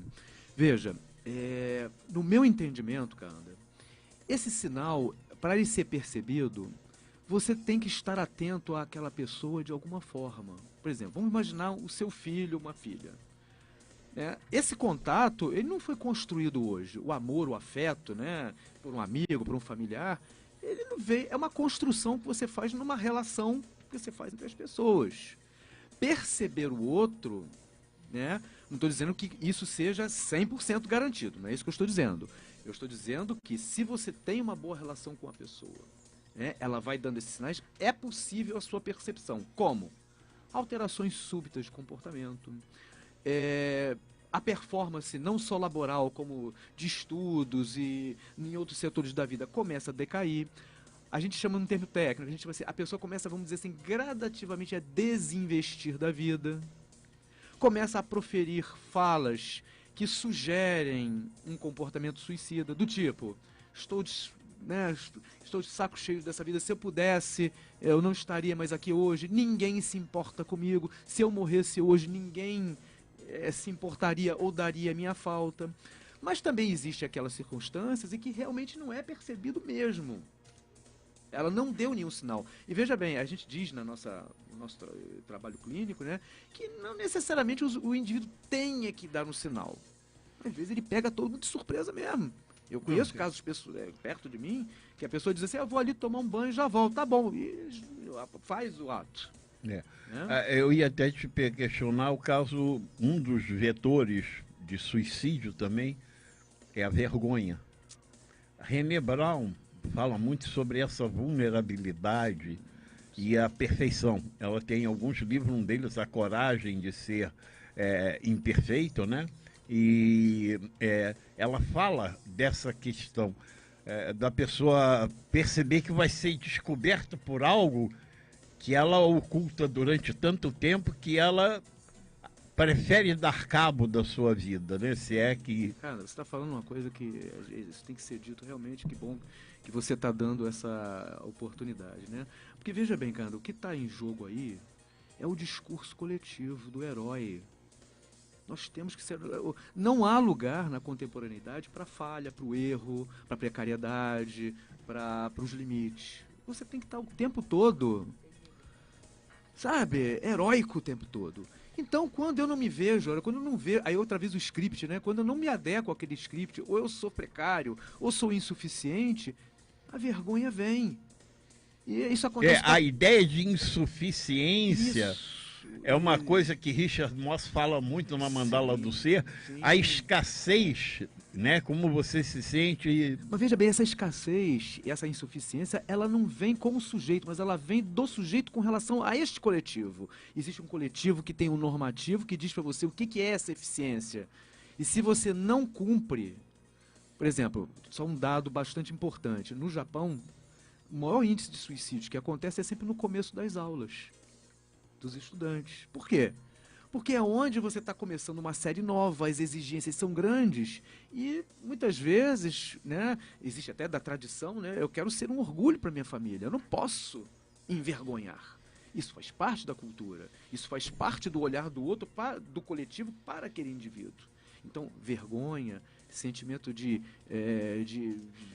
precariedade, de escassez, de ser insuficiente, ela, no meu entendimento, ela parte da relação que esse indivíduo tem com o coletivo que te devolve sempre aquela perspectiva do herói. Quando você sente dor, sejamos fortes, sejamos bacanas. É difícil, né? Isso é humano? Olha, eu vou te dizer. Isso é humano? Eu estou achando nosso programa fantástico, porque você que deve estar em casa deve se perguntar, esse tema tem a ver para o nosso sucesso? Total! Se a gente for analisar, são essas entranhas com teias de aranha que pode estar impedindo você de não alcançar a plenitude da sua vida, o seu sucesso. Catão, é hora do momento do empreendedor com o colunista, nosso querido mesmo, Lauro Bari, esse mentor sensacional. Boa noite, Lauro. E agora chegou o momento do empreendedor, com o mestre em economia, professor Lauro Barilari. Olá, amigos do sucesso, querido Kaanda. Mais uma segunda-feira aqui juntos em busca da autonomia, prosperidade, felicidade. Pois é, falaremos aqui hoje sobre disrupção. Você já ouviu falar? Uma palavra que virou moda entre jovens empreendedores e entre as pessoas em geral, mas que na maioria das vezes é utilizada de forma errada. Quem nunca ouviu alguém elogiando o cabelo ou a roupa de um amigo e dizendo: você está disruptivo hoje, hein? As pessoas confundem muito o conceito e falam de disrupção como sinônimo de inovação. A disrupção pode vir sim de uma inovação, ou seja, da exploração econômica de um bem ou serviço no mercado, mas não necessariamente essa inovação é disruptiva. Afinal, o que é disrupção? Ela é um processo. Ocorre quando uma pessoa ou empresa resolve desenvolver e lançar produtos e serviços em um novo mercado ou outro de mais baixo poder aquisitivo. A ideia da disrupção é mudar da atual competição por desempenhos cada vez maiores, que é uma característica dos mercados desenvolvidos, para mercados com menores exigências de performance. A disrupção é a quebra do atual padrão de competição e a passagem para esse outro mercado. Ela ocorre, por exemplo, quando desenvolvemos produtos sob medida voltados para a base da pirâmide. Pessoas que vivem na base da pirâmide possuem poucos recursos e muitas necessidades a serem atendidas. A base da pirâmide apresenta grandes janelas de oportunidades, tendo em vista o maior número de pessoas que nela vivem e a chance de crescimento do consumo. É importante dizer que são mais de 80% do planeta, ou 5,5 bilhões de pessoas. A disrupção surgiu como estratégia das grandes companhias para atingir as crescentes metas comerciais em momentos de crise. Com a disrupção, foi possível ter lucro e ajudar as pessoas ao mesmo tempo. Isso aconteceu na África, na Ásia, no Brasil. Uma das características desse movimento é obter escala praticando margens menores. Na base da pirâmide, temos bilhões de clientes potenciais ávidos por diversos produtos e serviços, o que não ocorre nos países ou mercados desenvolvidos, onde as pessoas já possuem suas necessidades básicas atendidas. A tecnologia nos mercados desenvolvidos evolui em curtíssimo tempo. Já nesses baixos mercados, ela demora mais para ser absorvida pelas pessoas. É muito comum os produtos disruptivos serem desenhados e desenvolvidos para esses mercados de baixa performance e depois retornarem para os mercados de origem, os mercados desenvolvidos, competindo com os high-end, os produtos top, como alternativas de sucesso. Muitos consumidores se dão conta de que não precisam de tanta sofisticação e optam por produtos mais simples, mas que trazem os mesmos benefícios dos anteriores. Produtos mais simples não são piores, são apenas menos sofisticados e possuem, por isso, um menor custo. Um exemplo muito interessante é o Uber aqui no Brasil. O professor Clayton Christensen, de Harvard, que é um dos pais da inovação disruptiva, explica que se o Uber for considerado concorrente direto do táxi, não deve ser considerado disruptivo.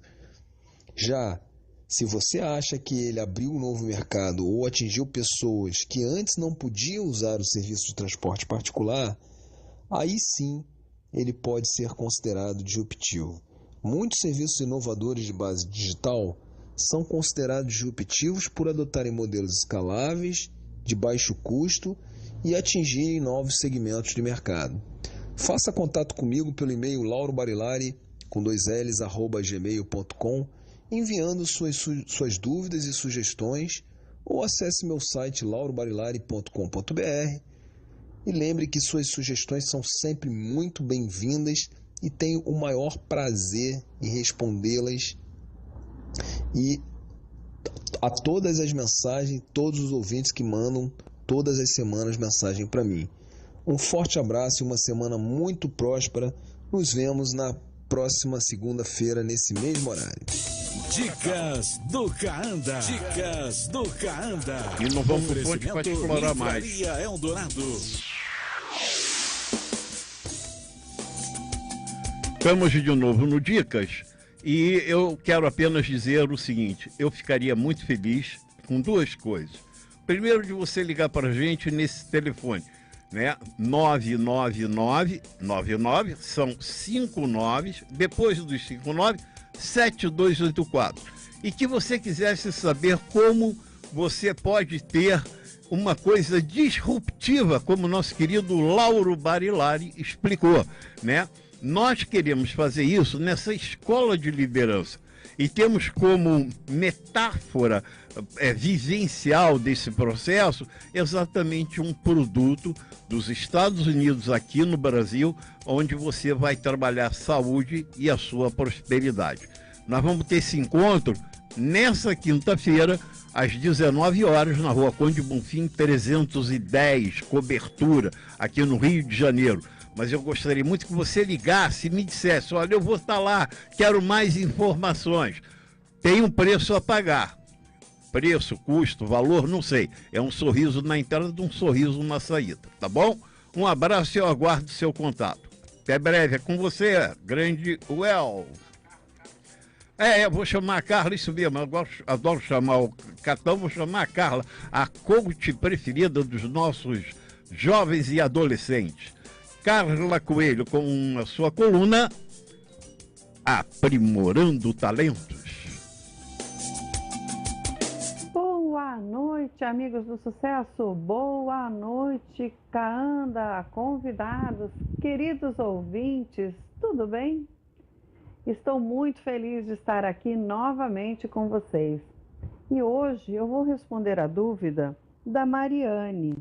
Ela é de São Gonçalo e ela me disse o seguinte: Carla, quais são os principais cursos que eu preciso ter para me inserir no mercado de trabalho?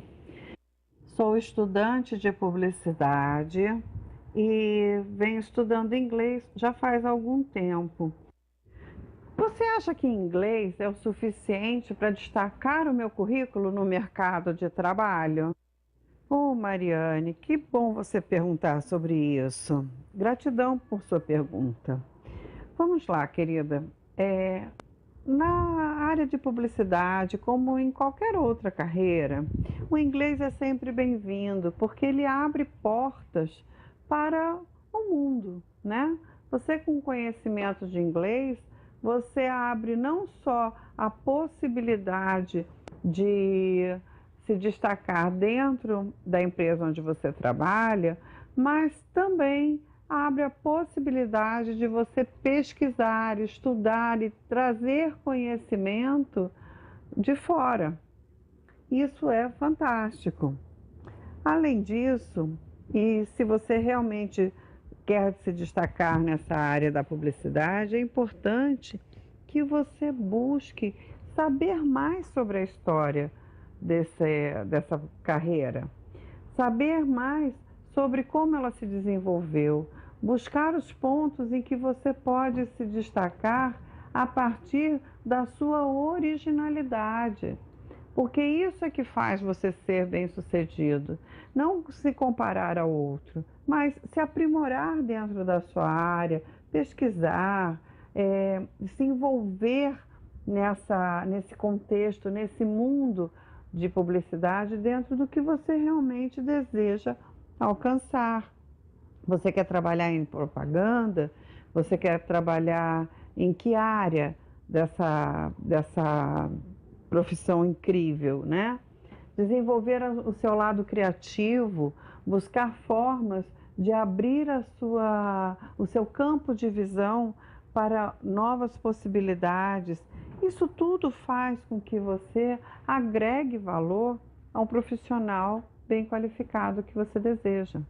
Além do mais, continuar estudando, continuar o seu desenvolvimento pessoal também faz parte. E isso, gradativamente, você vai construindo a sua carreira de sucesso. Espero ter te ajudado. E se ainda ficou alguma dúvida, escreva para carlacoelhocoach@gmail.com. Mas se preferir um contato mais rápido, manda para mim uma mensagem no WhatsApp no 995059751 e eu terei enorme prazer em saber mais sobre a sua história e encontrar junto com você uma solução ou uma resposta para o que você desejar. Bacana? Gente, um prazer imenso estar aqui. Eu desejo a todos uma excelente semana de muita prosperidade e alegria e tudo de melhor na sua vida. Um beijo de luz, um beijo de alegria, gratidão imensa e até o próximo programa. Tchau! Amigos do Matou o sucesso. tchau dela. Troca de ideias. Tu abriu o meu Debate, microfone. debate. Muito bem, estamos de volta aqui com o quadro Troca de Ideias. O Catão fica brincando aqui comigo, né? Ué, temos que botar uma câmera para você também, hein?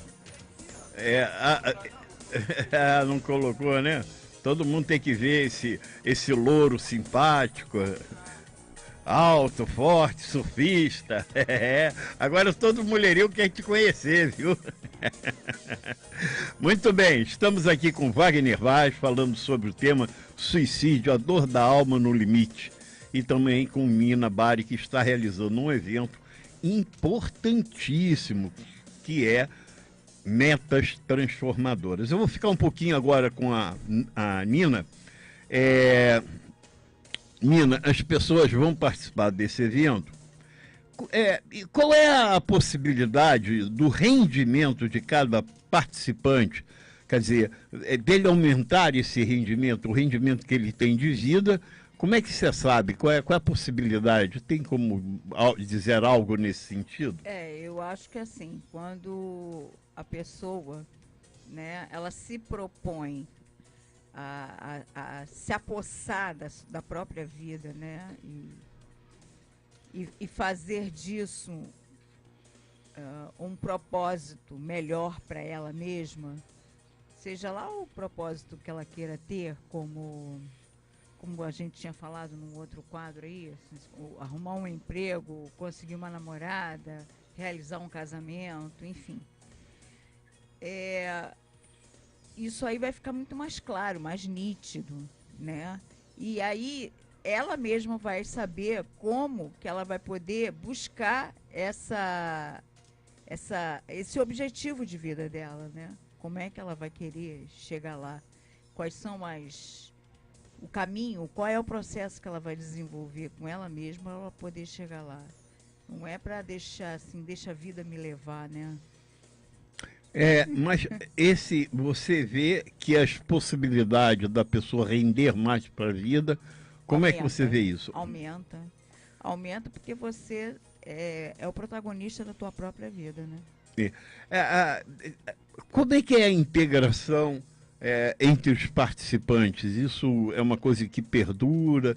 Isso, quando o evento termina, está terminado? Há alguma coisa posterior? A gente vai ter um grupo de WhatsApp, nós vamos montar um grupo de WhatsApp, e a tendência é que esse grupo possa falar um pouco sobre como está sendo o ano de 2019, né?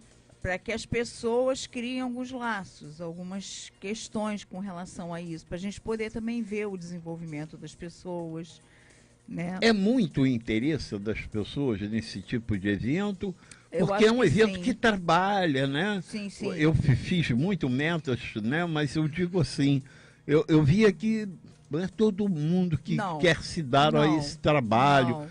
Que é um trabalho de cognição, é um trabalho de... É um trabalho subjetivo também, né? As pessoas, muitas vezes, não querem trabalhar o seu interior, né? É porque é mais fácil botar a culpa no outro, não Esse evento gera algum certificado, alguma coisa? Olha, eu não pensei nessa possibilidade, não. Mas, se for o caso, a gente pode emitir um certificado. Porque eu acho que é uma coisa muito mais subjetiva de ser trabalhado o seu interior do que adquirir um conhecimento técnico. Não sei se a gente vai... É um evento para ele compreender o mecanismo de alguma coisa, mais do que ele está se graduando para fazer aquilo. Exatamente. Entendi. Agora, uma pergunta, Nina, daqui a pouco a gente vai voltar para o Wagner. Qual é a meta que todo mundo quer? Acertar na loteria? Quer ficar mais rico. Ficar mais rico. Né? Mas todo mundo quer ficar mais rico, mas ninguém quer pensar na possibilidade do que é ser mais rico, né? Ninguém quer economizar dinheiro, as pessoas querem gastar como rico, mas não querem trabalhar como rico, né? Porque normalmente as pessoas muito ricas, as pessoas trabalham muito. Trabalham no final de semana, trabalham à noite, trabalham a hora que precisar trabalhar, as pessoas estão disponíveis para trabalhar. Será que quem quer ficar rico com um horário fixo? Não, eu quero sair às 5, eu quero receber meu pagamento em dia. Existem metas que são mais fáceis, metas que são mais difíceis? Sim, claro. Depende também da estrutura de cada pessoa, né? Tem pessoas que têm mais facilidade, por exemplo, em em adquirir um relacionamento amoroso. Tem Aí outras fica mais... pessoas que têm mais dificuldade. Depende. Bom, você já sabe, 997-613-177 é o telefone da Nina. Vamos agora um pouquinho com o nosso Wagner. Wagner, bater aqui uma bola rapidinho, né? Eu queria, nesse momento, saber o seguinte: é possível prevenir o suicídio? Se sim, de que forma? Você até mais ou menos chegou a dar algumas ideias. Então, eu diria que é possível prevenir. Sim. Agora, eu estou dizendo assim, uma coisa é o sinal que o outro dá. Agora, é eu pensando nisso, como é que eu vou prevenir eu? Eu vou me suicidar. Como é que eu previno eu?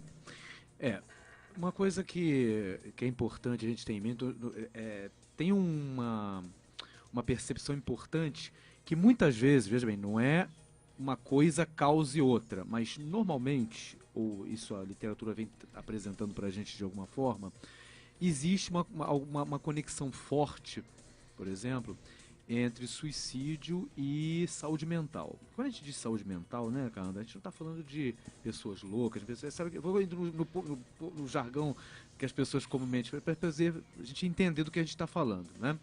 Porque saúde mental, pessoal, não é loucura ou a falta dela, né?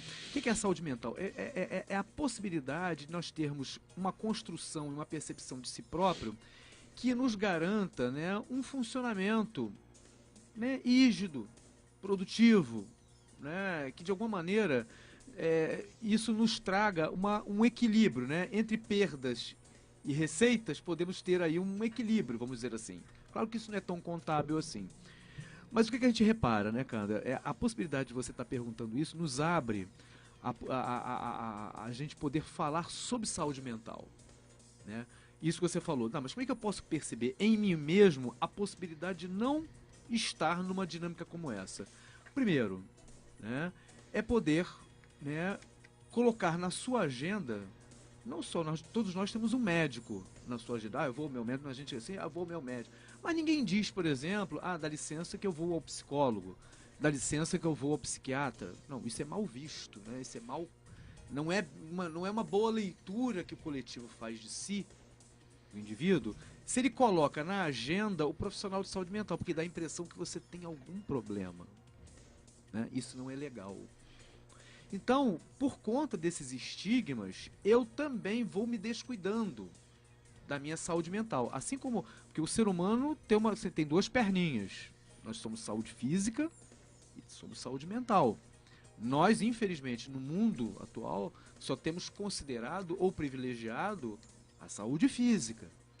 E a saúde mental nós só procuramos dar conta quando nós nos vemos enfraquecidos, quando nós nos vemos despotencializados e quando a gente começa a comprometer o nosso funcionamento. Então, talvez a grande prevenção que a gente possa ter, claro, além dos esclarecimentos, né, que a gente sabe que tem nos termos da prevenção, é colocar na nossa agenda o profissional de saúde mental. Entendo. Existe alguma forma de dar apoio psicológico aos parentes e amigos daquele que tira a própria vida? Por exemplo, porque o cara foi, mas e o que fica? Quando não, muitas vezes fica modelo, né? Aí eu vou falar daquilo que institucionalmente existe, né? Existe construído em vários os chamados GAS, né? Grupos de Atendimento aos Sobreviventes Suicidas. Acho que é mais ou menos isso, GAS, G-A-S-S, né? Normalmente são grupos que são encontráveis, né? E você pode procurar na internet onde existem esses grupos de apoio, né? E eles dão esse suporte, né? Porque numa transição tão brusca como essa, que é a perda de um familiar ou de um amigo pelo suicídio, é importante que as pessoas possam contar com um serviço de profissionais que possam dar apoio aos familiares e aos amigos, que a gente vai chamar de enlutados. São pessoas que, de alguma maneira, se sentem ou estão impactadas por aquele evento trágico. Então, os GAS, né, os grupos de apoio, né, aos enlutados, aos suicídios, aos sobreviventes do suicídio, né, são grupos que favorecem, né, a que haja o diálogo sobre esse assunto. que elas possam partilhar o seu sentimento sem culpa, sem vergonha, né, e sem o constrangimento de não ter sido hábil o suficiente para perceber que um parente, um amigo seu, estava pedindo socorro e não houve a percepção e nenhuma atuação. Existe um caso que me parece clássico nesse tema, que é aquela situação de, geralmente, alguém que pensa em suicídio, até comunica, a primeira rotulação é que essa pessoa quer chamar a atenção. Que ela é um carente, está fazendo uma reclamação, e que, na verdade, ela não está pensando naquilo, mas ela está lançando mão de um argumento, de uma persuasão para chamar a atenção. Eu queria que você falasse um pouco disso, em duas condições. Eu tenho uma amiga que o pai se suicidou e a mãe se suicidou. E ela diz que ela não pensa em outra coisa a não ser isso, mas que ela se nega a fazer isso porque viu o que eles fizeram com ela. Ela diz o seguinte: toda hora eu penso em suicídio, mas em toda hora eu digo a mim mesmo que eu os culpo por viver a vida que eu vivo. Então não quero deixar isso para os meus, né? Então ela não quer. Então ela percebe o dano causado. Por isso que eu digo, e o pior é aquele que não deu atenção e que acabou acontecendo. Eu gostei de uma história de Niterói, de um garoto que tinha esse tipo de reclamação e acabou com a vida dele. E acho que até hoje a mãe sofre muito, isso já tem mais de 15 anos. Exato. Nós temos aí várias. A sua pergunta ela tem um leque bastante importante. Isso, já foi para tentar abordar. Tem bastante, assim, vou tentar ser o mais sucinto dentro daquilo que o nosso tempo permite. Primeiro, a questão do suicídio em crianças e adolescentes tem sido muito comum, né? Tem sido veiculado isso. Por conta de vários motivos, né? A questão do bullying é uma questão perceptível importante. A questão dos jovens estar num momento de transição importante. Isso é um fato que a gente tem que estar de olho. Como é que esse adolescente estar acompanhando, estar ali junto, né? Olhar as mudanças significativas que tem de comportamento e performance em termos de estudo. Não subestimar o discurso das pessoas. Quando você coloca assim, mas isso pode ser chamar a atenção, e que seja. Qual é o problema? Né? Se a pessoa está em dor e ela precisa lançar mão desse artifício para chamar a atenção para a sua questão, é que o problema já está instalado. Não, eu fico imaginando a frustração, né, que deve ter, sim, inclusive para quem usa desse artifício. Olha só. Sim. E diz assim, olha, eu estou pensando em acabar com minha vida porque eu não tenho atenção de vocês. Que isso não seja verdade. Mas aí ninguém dá atenção. Acabou tornando-se verdade. Exatamente. Ele vai dizer assim, caramba, eu dizendo que eu ia dar cabo da minha vida, né? Olha que... Sim. É um verdadeiro tiro pela culatra. Sim, porque na verdade o que acontece, né? Na verdade, ela percebe que ela confirma aquilo que ela não gostaria de ver confirmado, né? Quer dizer, na verdade, porque veja, a atenção, Kaanda, ela é uma questão afetiva. Você só dá atenção para aquilo que lhe desperta atenção. O amor, né? O cuidado com o outro. E hoje em dia, aí falando em termos de o que a vida do mundo de hoje, ela nos captura em tudo, e os afetos ficam para depois, os reclames do outro ficam para depois. Então, trazendo o caso, isso me chamou dessa situação que você colocou aqui, da sua amiga, e que teve duas pessoas... Pai e mãe. Olha, eu considero a circunstância dela em estágio de alerta. Tem que ser visto. Veja, isso já tem mais de 20 anos. Sim, não importa. Né? Eu não conheci os pais dela. Não importa. Mas ela diz que ela jamais irá suicidar. Veja bem, assim... Eu sei que esses temas, para a gente veicular no ar, é uma coisa assim, muito complexa, porque a gente precisa conhecer a circunstância. Sim. O que a gente for falar aqui não é generalizar, é sempre um caso a caso, e a gente tem que ter a responsabilidade sobre aquilo que a gente fala. Mas o que é importante a gente trazer, dentro daquilo que o Kaanda está trazendo para a gente, é o seguinte, que essa pessoa, ela precisa de cuidados, ela precisa verbalizar isso com um profissional habilitado. Não, ela tem, né? Ela faz um segmento, ela inclusive participa de grupos e tal. É importante, porque assim, quem não está, por exemplo, nessa situação, deve procurar ajuda clínica de um profissional ou os grupos de apoio para que a pessoa tenha um suporte. Porque, veja bem, não é mole não, gente. Ter duas pessoas, né, da sua relação pessoal, da sua construção pessoal, que são os pais, né, não contar com eles por conta de suicídio, veja bem, não estou dizendo que a pessoa eu não me lembro, mas eu acho que foi o pai, logo depois a mãe. Pois é.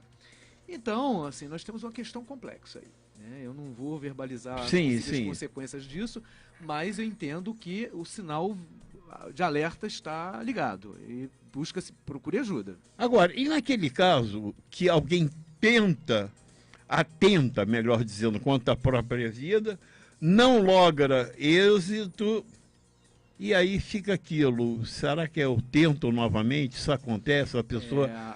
existe isso? A diz que o indivíduo poderá tentar disso outra vez.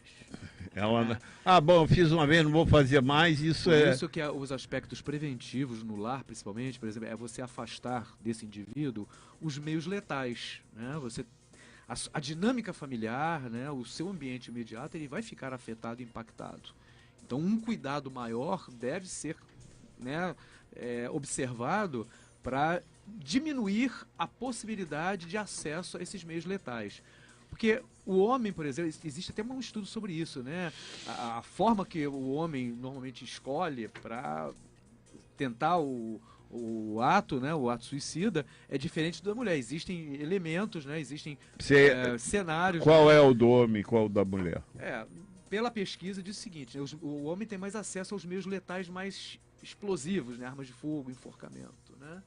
As mulheres normalmente são também por enforcamento, mas mais por comprimidos, por ingesta de material tóxico, né?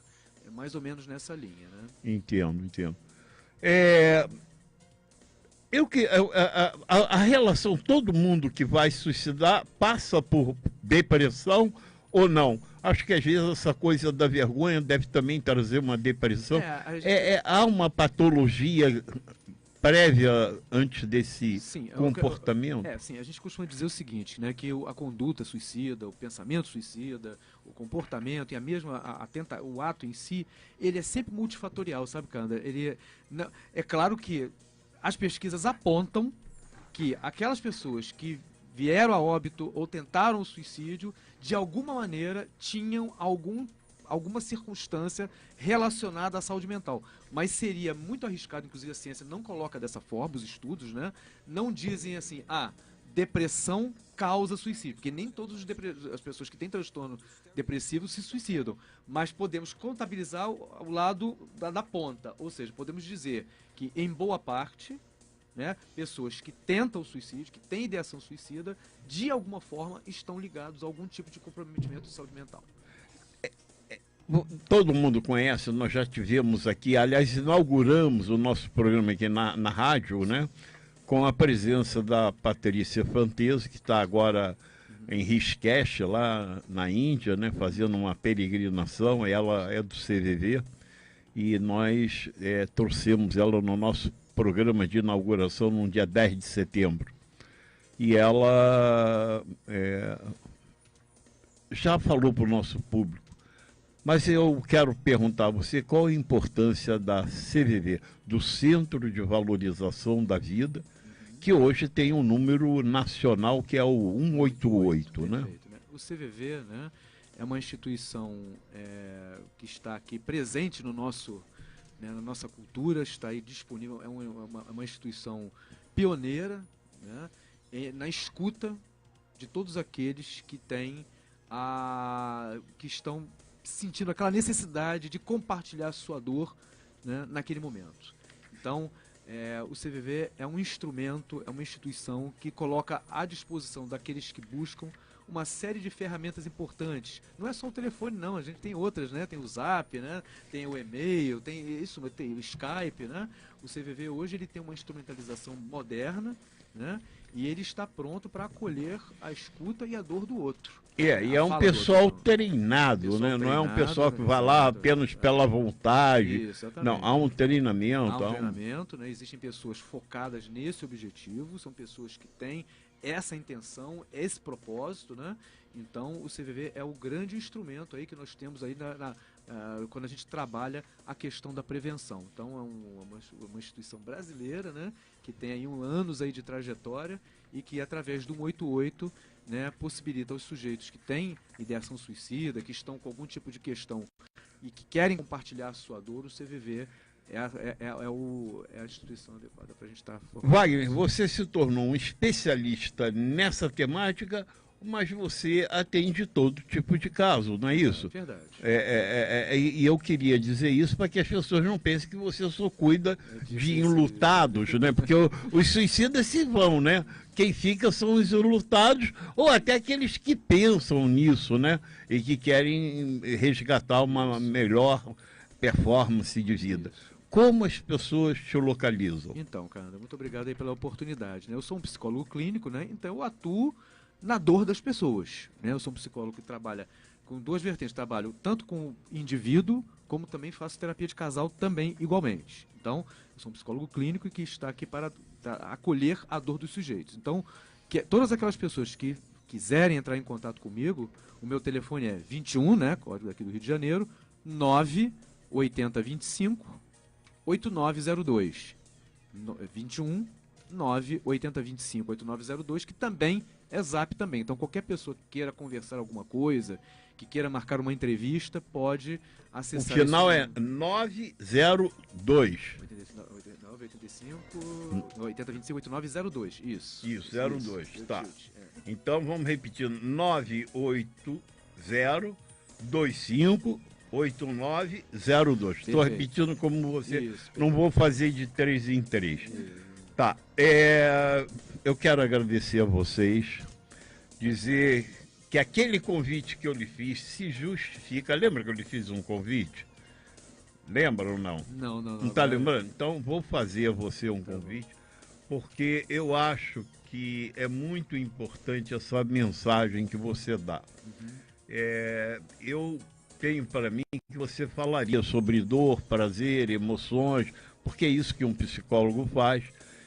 Você atende clinicamente também, não, né? Você hoje, ou só está fazendo eventos? Hoje eu só estou trabalhando com um grupo. Vivências, né? Grupos. Vivências com grupo, workshops, seminários, aulas, grupo de mulheres. Isso, você tem essa coisa das mulheres que a gente já comentou aqui.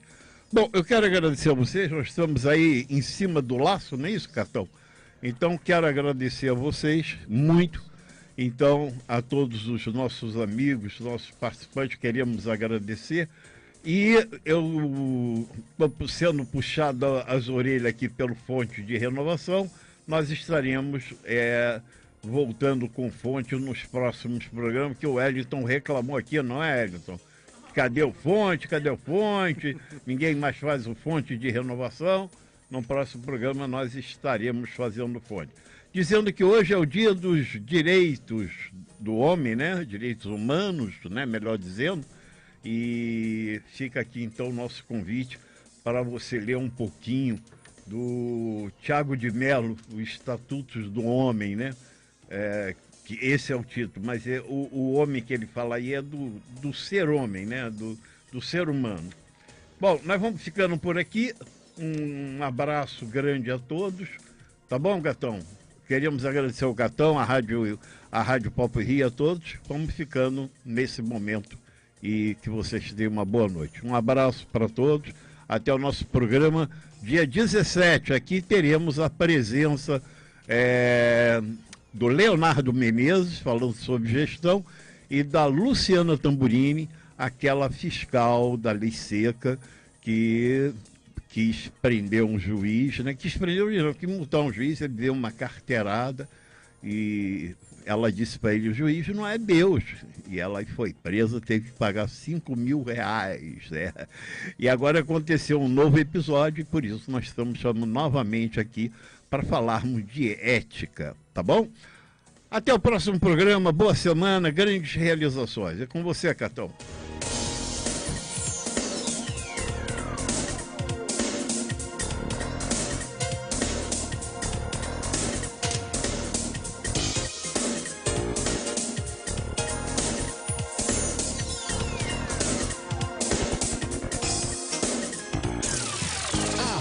Apresentou Amigos do Sucesso.